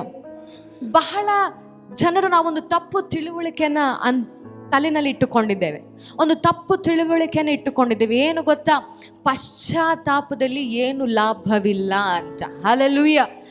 ಪಶ್ಚಾತ್ತಾಪ ಪಟ್ಟರೆ ಏನು ಲಾಭವಿಲ್ಲ, ನಾನು ಮತ್ತೆ ಅದೇ ತಪ್ಪನ್ನ ಮಾಡ್ತೇನೆ ಅಂತ. ಆದರೆ ನಿಜವಾದಂಥ ಪಶ್ಚಾತ್ತಾಪ ಏನು ಗೊತ್ತಾ?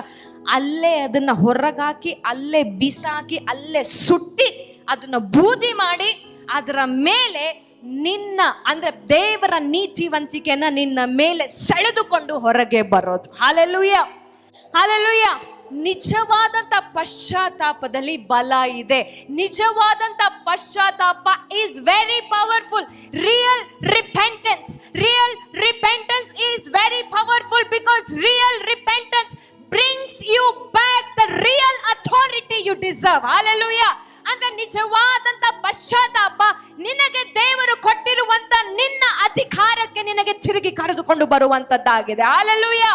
ಲೂಕನು ಬರೆದ ಸುವಾರ್ತೆ 15ನೇ ಅಧ್ಯಾಯದಲ್ಲಿ ತಪ್ಪಿ ಹೋದ ಮಗನ ಬಗ್ಗೆ ನಾವು ನೋಡ್ತೇವೆ. Hallelujah.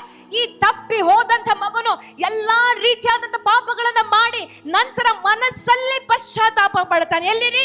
ಮನಸ್ಸಲ್ಲಿ ಪಶ್ಚಾತ್ತಾಪ ಪಟ್ಟು ನಾನು ದೇವರಿಗೂ ಪರಲೋಕಕ್ಕೂ ನನ್ನ ತಂದೆಗೂ ವಿರುದ್ಧವಾಗಿ ನಾನು ಪಾಪ ಮಾಡಿದ್ದೇನಂತ ಅವನೇನು ಮಾಡ್ತಾನೆ? ತಿರುಗಿ ದೇವರ ಬಳಿ ಓಡಿ ಹೋಗೋದಕ್ಕೆ ಪ್ರಯತ್ನ ಪಡ್ತಾನೆ. ಅವನು ಇನ್ನು ಬರುತ್ತಿರುವಾಗಲೇ ದೂರದಿಂದಲೇ ನೋಡಿದಂತ ತಂದೆ ಅವನ ಮನಸ್ಸನ್ನು ಅರಿತುಕೊಂಡು ಅವನ ಮುಖ ಯಾವ ರೀತಿಯಾಗಿ ಬಂದಿದೆ, ಅವನ ಪರ್ಸನಾಲಿಟಿ ಯಾವ ರೀತಿಯಾಗಿ ಬಂದಿದೆ, ಅಂದ್ರೆ ಅವನು ತನ್ನನ್ನು ತಾನು ತಗ್ಗಿಸಿಕೊಂಡು ಬರ್ತಾ ಇದ್ದಾನೆ ಅಂತ ಈ ಪರಲೋಕದ ತಂದೆ, ಈ ನಿಜವಾದ ತಂದೆ ದೂರದಿಂದಲೇ ನೋಡಿ ಅದನ್ನ ಅರಿತುಕೊಂಡು ಏನು ಮಾಡ್ತಾರೆ ಗೊತ್ತಾ? ಓಡಿ ಹೋಗಿ ಅವನನ್ನು ಅಪ್ಪಿಕೊಳ್ಳುತ್ತಾರೆ. Hallelujah, hallelujah. ಪಶ್ಚಾತ್ತಾಪ ನಿನ್ನ ಮತ್ತೆ ನಿನ್ನ ದೇವರ ಸಂಬಂಧವನ್ನು ತಿರುಗಿ ಗಟ್ಟಿ ಮಾಡೋದಲ್ಲ, ಅದಕ್ಕಿನ್ನ ಇನ್ನೊಂದು ಕಾರ್ಯ ಅದರಲ್ಲಿ ನಡೆಯುತ್ತೆ. ಅದು ಏನಂದ್ರೆ ನಿನ್ನ ಪಶ್ಚಾತ್ತಾಪ ನಿನ್ನ ಅಧಿಕಾರವನ್ನ ತಿರುಗಿ ನಿನ್ನ ಹಸ್ತಕ್ಕೆ ಹಸ್ತಾಂತರಿಸುವಂತದ್ದಾಗಿದೆ. ಹಲ್ಲೆಲೂಯಾ. ಈ ಮಗನ ಅಂದುಕೊಳ್ತಾನೆ, ನಾನು ತಪ್ಪು ಮಾಡಿರೋ ಕಾರಣ ನಾನು ಎಲ್ಲ ಕಳೆದುಕೊಂಡೆನು ಅಂತ. ಆದರೆ ಅವನು ಮಾಡಿದಂತ ಅದೇ ಪಶ್ಚಾತ್ತಾಪದ ನಿಮಿತ್ತವಾಗಿ ಅವನಿಗೆ ಮತ್ತೆ ಹೊಸ ಅಂಗಿ ಬಂತು, ಮತ್ತೆ ಮುದ್ರೆ ಉಂಗುರ ಅವನ ಕೈನಲ್ಲಿ ಕೊಡಲ್ಪಟ್ಟಿತು. ಅಂದ್ರೆ ತಿರುಗಿ ಮಗನ ಸ್ಥಾನ ಆ ಮಗನಿಗೆ ಕೊಡಲ್ಪಟ್ಟಿತು. ಹಲ್ಲೆಲೂಯಾ. ಪಶ್ಚಾತ್ತಾಪ ತಪ್ಪಲ್ಲ, ಪಶ್ಚಾತ್ತಾಪ ನಾಚಿಕೆ ಪಡುವಂತ ವಿಷಯವಲ್ಲ. ಪಶ್ಚಾತ್ತಾಪ ನಿಮ್ಮ ಅಧಿಕಾರವನ್ನ ನಿಮ್ಮ ಕೈಗೆ ತಿರುಗಿ ಹಸ್ತಾಂತರ ಮಾಡುವಂತ ಕಾರ್ಯವಾಗಿದೆ. Hallelujah, hallelujah.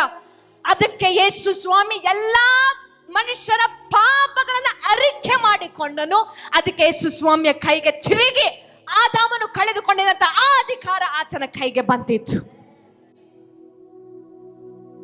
Hallelujah, hallelujah, hallelujah. ಇವತ್ತು ಪಶ್ಚಾತ್ತಾಪ ಮಾಡ್ರಿ, ನಿಮ್ಮ ಅಧಿಕಾರದಲ್ಲಿ ನೀವು ನಡೆಯೋದಕ್ಕೆ ಆರಂಭ ಮಾಡ್ತೀರಾ. ನಿಮ್ಮ ದೊರೆತನದಲ್ಲಿ ನೀವು ನಡೆಯೋದಕ್ಕೆ ಆರಂಭ ಮಾಡ್ತೀರಾ. ನಿಮ್ಮನ್ನ ನೀವು ತಗ್ಗಿಸಿಕೊಳ್ಳ್ರಿ, ದೇವರ ಬಳಿ ಹೇಳ್ರಿ, ನಾನು ಇಂಥ ಅಸಹ್ಯ ಕಾರ್ಯವನ್ನ ಮಾಡಿದ್ದೇನೆ ಅಂತ. ಆತನು ದೇವರ್ರಿ, ಈ ಲೋಕದ ತಂದೆ ತಾಯಿಯ ರೀತಿಯಲ್ಲಿ ಯೋಚನೆ ಮಾಡುವಂತ ತಂದೆ ಅಲ್ಲ. ಆತನ ರೀತಿಯಲ್ಲೇ ಯೋಚನೆ ಮಾಡುವಂತ ದೇವರಾಗಿದ್ದಾನೆ. ಹಲ್ಲೆಲೂಯಾ. ಆತನು ಕ್ಷಮಿಸುವಂತ ದೇವರಾಗಿದ್ದಾನೆ. ಆತನು ಕ್ಷಮಿಸುತ್ತಾನೆ. ನಿಮ್ಮನ್ನು ಎಲ್ಲರೂ ಕೂಡ ನಮ್ಮ ಮೇಲೆ ಕೆದ್ದು ನಿಂತುಕೊಳ್ಳೋಣ. ಪ್ರತಿಯೊಬ್ಬರು ಕೂಡ ಈ ಸಮಯದಲ್ಲಿ, ಅಪ್ಪ ಇವತ್ತಿನಿಂದ ನನಗೆ ಉಪವಾಸ ಪ್ರಾರ್ಥನೆ ಮಾಡೋದನ್ನ ಕಲಿಸಿಕೊಡು, ತಗ್ಗಿಸಿಕೊಂಡು ಮಾಡೋದನ್ನ ಕಲಿಸಿಕೊಡು, ಪಶ್ಚಾತ್ತಾಪದಿಂದ ಮಾಡೋದನ್ನ ಕಲಿಸಿಕೊಡು. ಅಪ್ಪ, ನನ್ನ ಅಧಿಕಾರ, ನಾನು ಕಳೆದುಕೊಂಡಿರುವಂತ ದೇವರ ಅನುಗ್ರಹ, ನಾನು ಕಳೆದುಕೊಂಡಿರುವಂತ ದೇವರ ರಕ್ಷಣೆ ಪ್ರತಿಯೊಂದು ಇವತ್ತು ನನಗೆ ಸೇರಬೇಕು ಯೇಸುವಿನ ನಾಮದಲ್ಲಿ ಎಂಬುದ. ಪ್ರತಿಯೊಬ್ಬರು ಕೂಡ ಕಣ್ಣುಗಳನ್ನ ಮುಚ್ಚಿ, ಯಾರು ಕೂಡ ಸುಮ್ಮನಿರಬೇಡ್ರಿ. ಪ್ರತಿಯೊಬ್ಬರು ಕಣ್ಣುಗಳನ್ನ ಮುಚ್ಚಿ ಬಾಯಿಗಳನ್ನ ತೆಗೆದು, ಅಪ್ಪ, ಈ ಉಪವಾಸದ ಪ್ರಾರ್ಥನೆ ಎಷ್ಟೋ ದಿನಗಳ ಕಾಲ ನಾನು ಮಾಡ್ತಾ ಇದ್ದೆ, ಆದ್ರೆ ನನ್ನ ದೇಹಕ್ಕೆ ಬಲ ಸಾಲ್ತಾ ಇರ್ಲಿಲ್ಲ, ನನ್ನ ಅಪ್ಪ ಪ್ರಾಣಕ್ಕೆ ಬಲ ಸಾಲ್ತಾ ಇರ್ಲಿಲ್ಲ.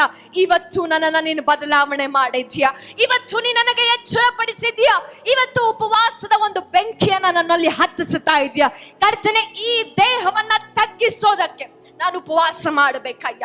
ನನಗೆ ಸಹಾಯ ಮಾಡು, ನನಗೆ ಬಲ ಕೊಡುವಯ್ಯ, ನನಗೆ ಜ್ಞಾನವನ್ನ ಕೊಡು. ಯಾವ ಸಂಗತಿಗಳನ್ನು ನಾನು ಬಿಟ್ಟು ಬಿಡಬೇಕು, ಹೇಗೆ ನನ್ನನ್ನು ನಾನು ತಗ್ಗಿಸಿಕೊಳ್ಳಬೇಕು, ನನಗೆ ನೀನು ತಿಳಿಸಿಕೊಡುವಯ್ಯ. ನಾನು ಉಪವಾಸ ಮಾಡಬೇಕು, ನಾನು ಉಪವಾಸ ಮಾಡಬೇಕು. ಎಲ್ಲವನ್ನ ತೊರೆದು ನಾನು ಉಪವಾಸ ಮಾಡಬೇಕು, ಎಲ್ಲವನ್ನ ತ್ಯಜಿಸಿ ನಾನು ಉಪವಾಸ ಮಾಡಬೇಕು. ನನ್ನ ದೊರೆತನದಲ್ಲಿ, ನನಗೆ ನೀನು ಕೊಟ್ಟಿರುವಂತ ಅಧಿಕಾರದಲ್ಲಿ ನಾನು ತಿರುಗಿ ನಡೆಯಬೇಕಯ್ಯ. ನಾನು ಉಪವಾಸ ಮಾಡಬೇಕು, ನಾನು ಉಪವಾಸ ಮಾಡಬೇಕು. ತಗ್ಗಿಸುವಿಕೆಯಿಂದ ನಾನು ಉಪವಾಸ ಮಾಡಬೇಕು, ತಗ್ಗಿಸಲ್ಪಟ್ಟು ನಾನು ಉಪವಾಸ ಮಾಡಬೇಕು, ತಗ್ಗಿಸಲ್ಪಟ್ಟು ನಾನು ಉಪವಾಸ ಮಾಡಬೇಕು, ತಗ್ಗಿಸಲ್ಪಟ್ಟು ನಾನು ಉಪವಾಸ ಮಾಡಬೇಕು. ನನ್ನನ್ನು ನಾನು ತಗ್ಗಿಸಿಕೊಂಡು ಮಾಡಬೇಕು. ನನ್ನಲ್ಲಿರುವಂತ ಎಲ್ಲ ಕಾರ್ಯಗಳನ್ನ ಕರ್ತನೆ ಆ ಯಜ್ಞ ವೇದಿಯ ಮೇಲೆ ಇಟ್ಟು ಸುಟ್ಟು ಬಿಡಬೇಕಯ್ಯ, ಅದು ನಾಶವಾಗ್ಬಿಡಬೇಕು. ನಿನ್ನ ಪವಿತ್ರ ಅಗ್ನಿ ನನ್ನಲ್ಲಿರುವಂತ ಸಂಗತಿಗಳನ್ನ ಸುಟ್ಟು ಬಿಡಬೇಕಯ್ಯ, ಸುಟ್ಟು ಬಿಡಬೇಕು ಕರ್ತನೆ, ಸುಟ್ಟು ಬಿಡಬೇಕು ರಾಜ. ಎಲ್ಲರೂ ಕೂಡ ಈ ಸಮಯದಲ್ಲಿ ಕೈಗಳನ್ನೆಚ್ಚಿ ಬಾಯಿಗಳನ್ನ ತೆಗೆದು ದೇವರ ಬಳಿ ತಗ್ಗಿಸಿಕೊಂಡು ಬೇಡ್ರಿ. ಎಲ್ಲರೂ ಬೇಡ್ರಿ, ತಗ್ಗಿಸಿಕೊಳ್ಳೋದನ್ನ ಕಲಿತುಕೊಳ್ಳ್ರಿ. ದೇವರು ಬಹಳ ದೊಡ್ಡ ದೊಡ್ಡ ಯೋಜನೆಗಳನ್ನ ನಿಮ್ಮ ಜೀವಿತದಲ್ಲಿ ಇಟ್ಟಿದ್ದಾರೆ. ಇವತ್ತು ನೀವು ಗುಡಿಸಲಲ್ಲೇ ಇರಬಹುದು, ಬಟ್ ಇದನ್ನ ದೇವರು ಅಪೇಕ್ಷೆ ಮಾಡುತ್ತಿಲ್ಲ. ದೇವರು ನಿಮ್ಮನ್ನ ಬದಲಾಯಿಸೋದಕ್ಕೆ ಆಸೆ ಪಡ್ತಾ ಇದ್ದಾರೆ. ಇವತ್ತು ನಿಮಗೆ ಆಲಯಕ್ಕೆ ಬರಕ್ಕೆ ವಾಹನಗಳಿಲ್ಲದೆ ನಡೆದುಕೊಂಡು ಬರ್ತಾ ಇರಬಹುದು ನೀವು. ದೇವರು ನಿಮ್ಮನ್ನ ಬದಲಾವಣೆ ಮಾಡೋದಕ್ಕೆ ಆಸೆ ಪಡ್ತಾ ಇದ್ದಾರೆ. ದೇವರ ದೃಷ್ಟಿಯಲ್ಲಿ ನೀವೆಲ್ಲರೂ ಮಕ್ಕಳೇ, ದೇವರ ದೃಷ್ಟಿಯಲ್ಲಿ ನೀವೆಲ್ಲರೂ ಮಕ್ಕಳೇ, ಆತನ ದೃಷ್ಟಿಯಲ್ಲಿ ನೀವೆಲ್ಲರೂ ಆತನಿಗೆ ಅಮೂಲ್ಯರಾಗಿರುವಂತ ಮಕ್ಕಳೇ. ಆತನ ಹಸ್ತದ ಕೆಳಗಡೆ ಇವತ್ತು ನಿಮ್ಮನ್ನ ನೀವು ತಗ್ಗಿಸಿಕೊಳ್ಳ್ರಿ, ಬದಲಾಗ್ರಿ. ವಾರದಿಂದ ವಾರ, ತಿಂಗಳಿಂದ ತಿಂಗಳು ವಾಕ್ಯವನ್ನ ಕೇಳ್ತಾನೆ ಇದ್ದೀರಾ, ಬದಲಾವಣೆ ಬರ್ತಾ ಇಲ್ಲ. ಸತ್ತ ಹೆಣದ ರೀತಿಯಲ್ಲಿ ವಾಪಸ್ ಹೋಗ್ತೀರಾ. ಕೇಳಿದಂತ ವಾಕ್ಯಗಳನ್ನೇ ಕೇಳಿದ್ದೀರಾ, ಆದ್ರೂ ಒಂದು ಸಣ್ಣ ಬದಲಾವಣೆಯನ್ನ ನೀವು ಸ್ವೀಕಾರ ಮಾಡಿಕೊಳ್ತಿಲ್ಲ.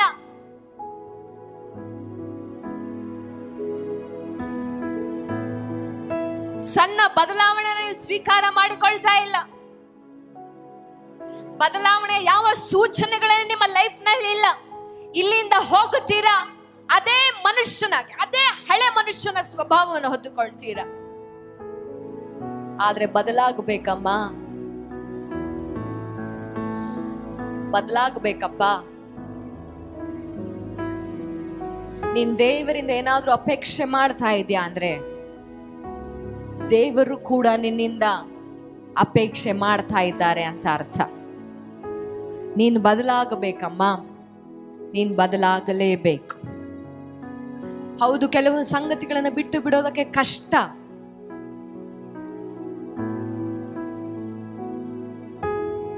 ಕೆಲವು ಸಂಬಂಧಗಳನ್ನ ಬಿಟ್ಟು ಬಿಡೋದು ಕಷ್ಟ. ಮನಸ್ಸಿಗೆ ಬಹಳ ನೋವನ್ನ ಕೊಡುತ್ತೆ. ಬಹಳ ನೋವನ್ನ ಕೊಡುತ್ತೆ.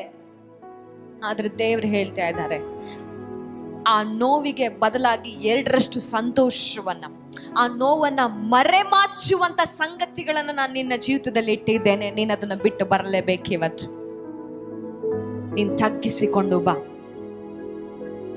ನೀನ್ ತಗ್ಗಿಸಿಕೊಂಡು ಬಾ. ಕರೆದಾತನು ನಂಬಿಗಸ್ತನು ರೀ. ಆತನು ಕರೆದಂತ ಮಕ್ಕಳನ್ನ ಎಂದಿಗೂ ಕೈ ಬಿಡುವಂತ ದೇವರಲ್ಲ. ನೀನ್ ಅಂದುಕೊಳ್ಳಬಹುದು, ನಾನು ಬಿಟ್ಟು ಬಂದ್ರೆ ನನಗೆ ಯಾರ ಆಧಾರ, ನನಗೆ ಯಾರ ಗತಿ, ಈ ಸಂಗತಿಗಳನ್ನ ಬಿಟ್ಟು ಬಂದ್ರೆ ನಾನು ಹೇಗೆ ನನ್ನ ಜೀವಿತವನ್ನ ನಡೆಸಲಿ, ನಾನು ಹೇಗೆ ಜೀವನ ಮಾಡ್ಲಿ, ಅಯ್ಯೋ ನೋವಾಗತ್ತೆ, ಅಳು ಬರುತ್ತೆ, ಹಿಂಸೆ ಆಗತ್ತೆ. ದೇವರಿಗೋಸ್ಕರ ಬಿಟ್ಟು ಬಾ. ಅದಕ್ಕಿಂತ ಉನ್ನತವಾಗಿರೋದನ್ನ ಆ ಸ್ಥಳಕ್ಕೆ ದೇವರು ಕೊಡುವಂಥವನಾಗಿದ್ದ. ಬಲಹೀನ ಭಾಗವನೆಲ್ಲ ನಿನ್ನ ಬಲದಿಂದ. ಪರಿಶುದ್ಧಾತ್ಮನೇ, ಇವರ ಜೀವಿತಗಳನ್ನ ಸ್ಥಿರಪಡಿಸೋದಕ್ಕೆ, ಇವರ ಜೀವಿತಗಳನ್ನ ಘನಪಡಿಸೋದಕ್ಕೆ, ಇವರ ಜೀವಿತಗಳನ್ನ ಬದಲಾಯಿಸೋದಕ್ಕೆ, ಇವರ ಜೀವಿತವನ್ನ ಮೇಲೆತ್ತೋದಕ್ಕೆ, ಇವರ ಜೀವಿತವನ್ನ ಕಟ್ಟೋದಕ್ಕೆ ನೀನು ಆರಂಭ ಮಾಡಿದಕ್ಕಾಗಿ ಸ್ತೋತ್ರ. ನಿನ್ನ ಕಾರ್ಯ ಇವರ ಜೀವಿತಗಳಲ್ಲಿ ಆರಂಭವಾಗಿದ್ದಕ್ಕಾಗಿ ಸ್ತೋತ್ರ. ಕರ್ತನೆ, ಇವತ್ತು ಯಾರ್ಯಾರು ಇಲ್ಲಿ ಕರ್ತನೆ ನನ್ನನ್ನು ನಾನು ತಗ್ಗಿಸಿಕೊಂಡು ಉಪವಾಸದಿಂದ ನಿನ್ನ ಸನ್ನಿಧಾನದಲ್ಲಿ ನಾನು ಕೂತುಕೊಳ್ಳುತ್ತೇನೆ ಎಂಬುದಾಗಿ ಅಪ್ಪ ಅರಿಕೆ ಮಾಡಿಕೊಂಡಿದ್ದಾರೋ, ಅವರ ಮನೆಗಳಲ್ಲಿ ನಿನ್ನ ಬಲವಾದಂಥ ಮಹಿಮೆಯ ಪ್ರಸನ್ನತೆ, ಅವರ ಕುಟುಂಬದಲ್ಲಿ, ಅವರು ಪ್ರಾರ್ಥನೆ ಮಾಡುವಂತ ಕೋಣೆಗಳಲ್ಲಿ ಆವರಿಸಿಕೊಳ್ಳಲಿ ಯೇಸುವಿನ ನಾಮದಲ್ಲಿ. ಇಳಿದು ಬರಲಿ ಯೇಸುವಿನ ನಾಮದಲ್ಲಿ. ಎಲ್ಲಿಯೂ ಕೂಡ ಈ ಮಕ್ಕಳಿನ ಮೇಲೆ ಕೊರತೆಗಳನ್ನ ಕಾಣದ ಹಾಗೆ ಸಂಪೂರ್ಣವಾದಂತ ಕರೆ, ಪರಿಪೂರ್ಣವಾದಂತ ಕರೆಯಲ್ಲಿ ಇವರೆಲ್ಲರೂ ನಡೆಯುವ ಹಾಗೆ ನೀನು ತಾನೇ ಇವರನ್ನ ಬಲಪಡಿಸು, ನೀನು ತಾನೇ ಇವರನ್ನ ನಡೆಸು, ನೀನು ತಾನೇ ಇವರಿಗೆ ಬೋಧಿಸು, ನೀನೇ ಇವರಿಗೆ ಜೊತೆಗಾರನಾಗಿದ್ದು ನಡೆಸು.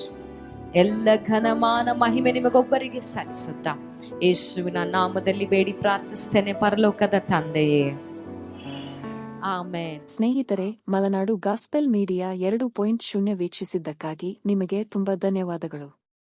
ಈ ಸಚಿವಾಲಯದ ಮೂಲಕ ಸುವಾರ್ತೆಯನ್ನು ಹಂಚಿಕೊಳ್ಳಲು ಮತ್ತು ಭರವಸೆಯ ಸಂದೇಶವನ್ನು ಪ್ರಸಾರ ಮಾಡಲು ನಮಗೆ ಅಪಾರ ಉತ್ಸಾಹವಿದೆ. ನಮ್ಮ ವಿಷಯದಿಂದ ನೀವು ಆಶೀರ್ವದಿಸಲ್ಪಟ್ಟಿದ್ದರೆ ಅಥವಾ ಪ್ರೋತ್ಸಾಹಿಸಲ್ಪಟ್ಟಿದ್ದರೆ ನಮ್ಮ ಈ ಉದ್ದೇಶಕ್ಕೆ ಬೆಂಬಲ ನೀಡುವಂತೆ ವಿನಂತಿಸುತ್ತೇವೆ. ನಿಮ್ಮ ಪ್ರತಿಯೊಂದು ದೇಣಿಗೆ, ಎಷ್ಟೇ ಚಿಕ್ಕದಾದರೂ, ಹೆಚ್ಚು ವಿಡಿಯೋಗಳನ್ನು ಮಾಡಲು, ಹೆಚ್ಚು ಜನರನ್ನು ತಲುಪಲು ಮತ್ತು ಈ ಸೇವೆಯನ್ನು ಬಲವಾಗಿಡಲು ನೇರವಾಗಿ ಸಹಾಯ ಮಾಡುತ್ತದೆ. ಪರದೆಯ ಮೇಲೆ ಕಾಣುವ QR ಕೋಡ್ ಅನ್ನು ಸ್ಕ್ಯಾನ್ ಮಾಡಿ ಅಥವಾ ದೇಣಿಗೆ ನೀಡಲು ವಿವರಣೆಯಲ್ಲಿರುವ ಲಿಂಕ್ ಅನ್ನು ಕ್ಲಿಕ್ ಮಾಡಿ.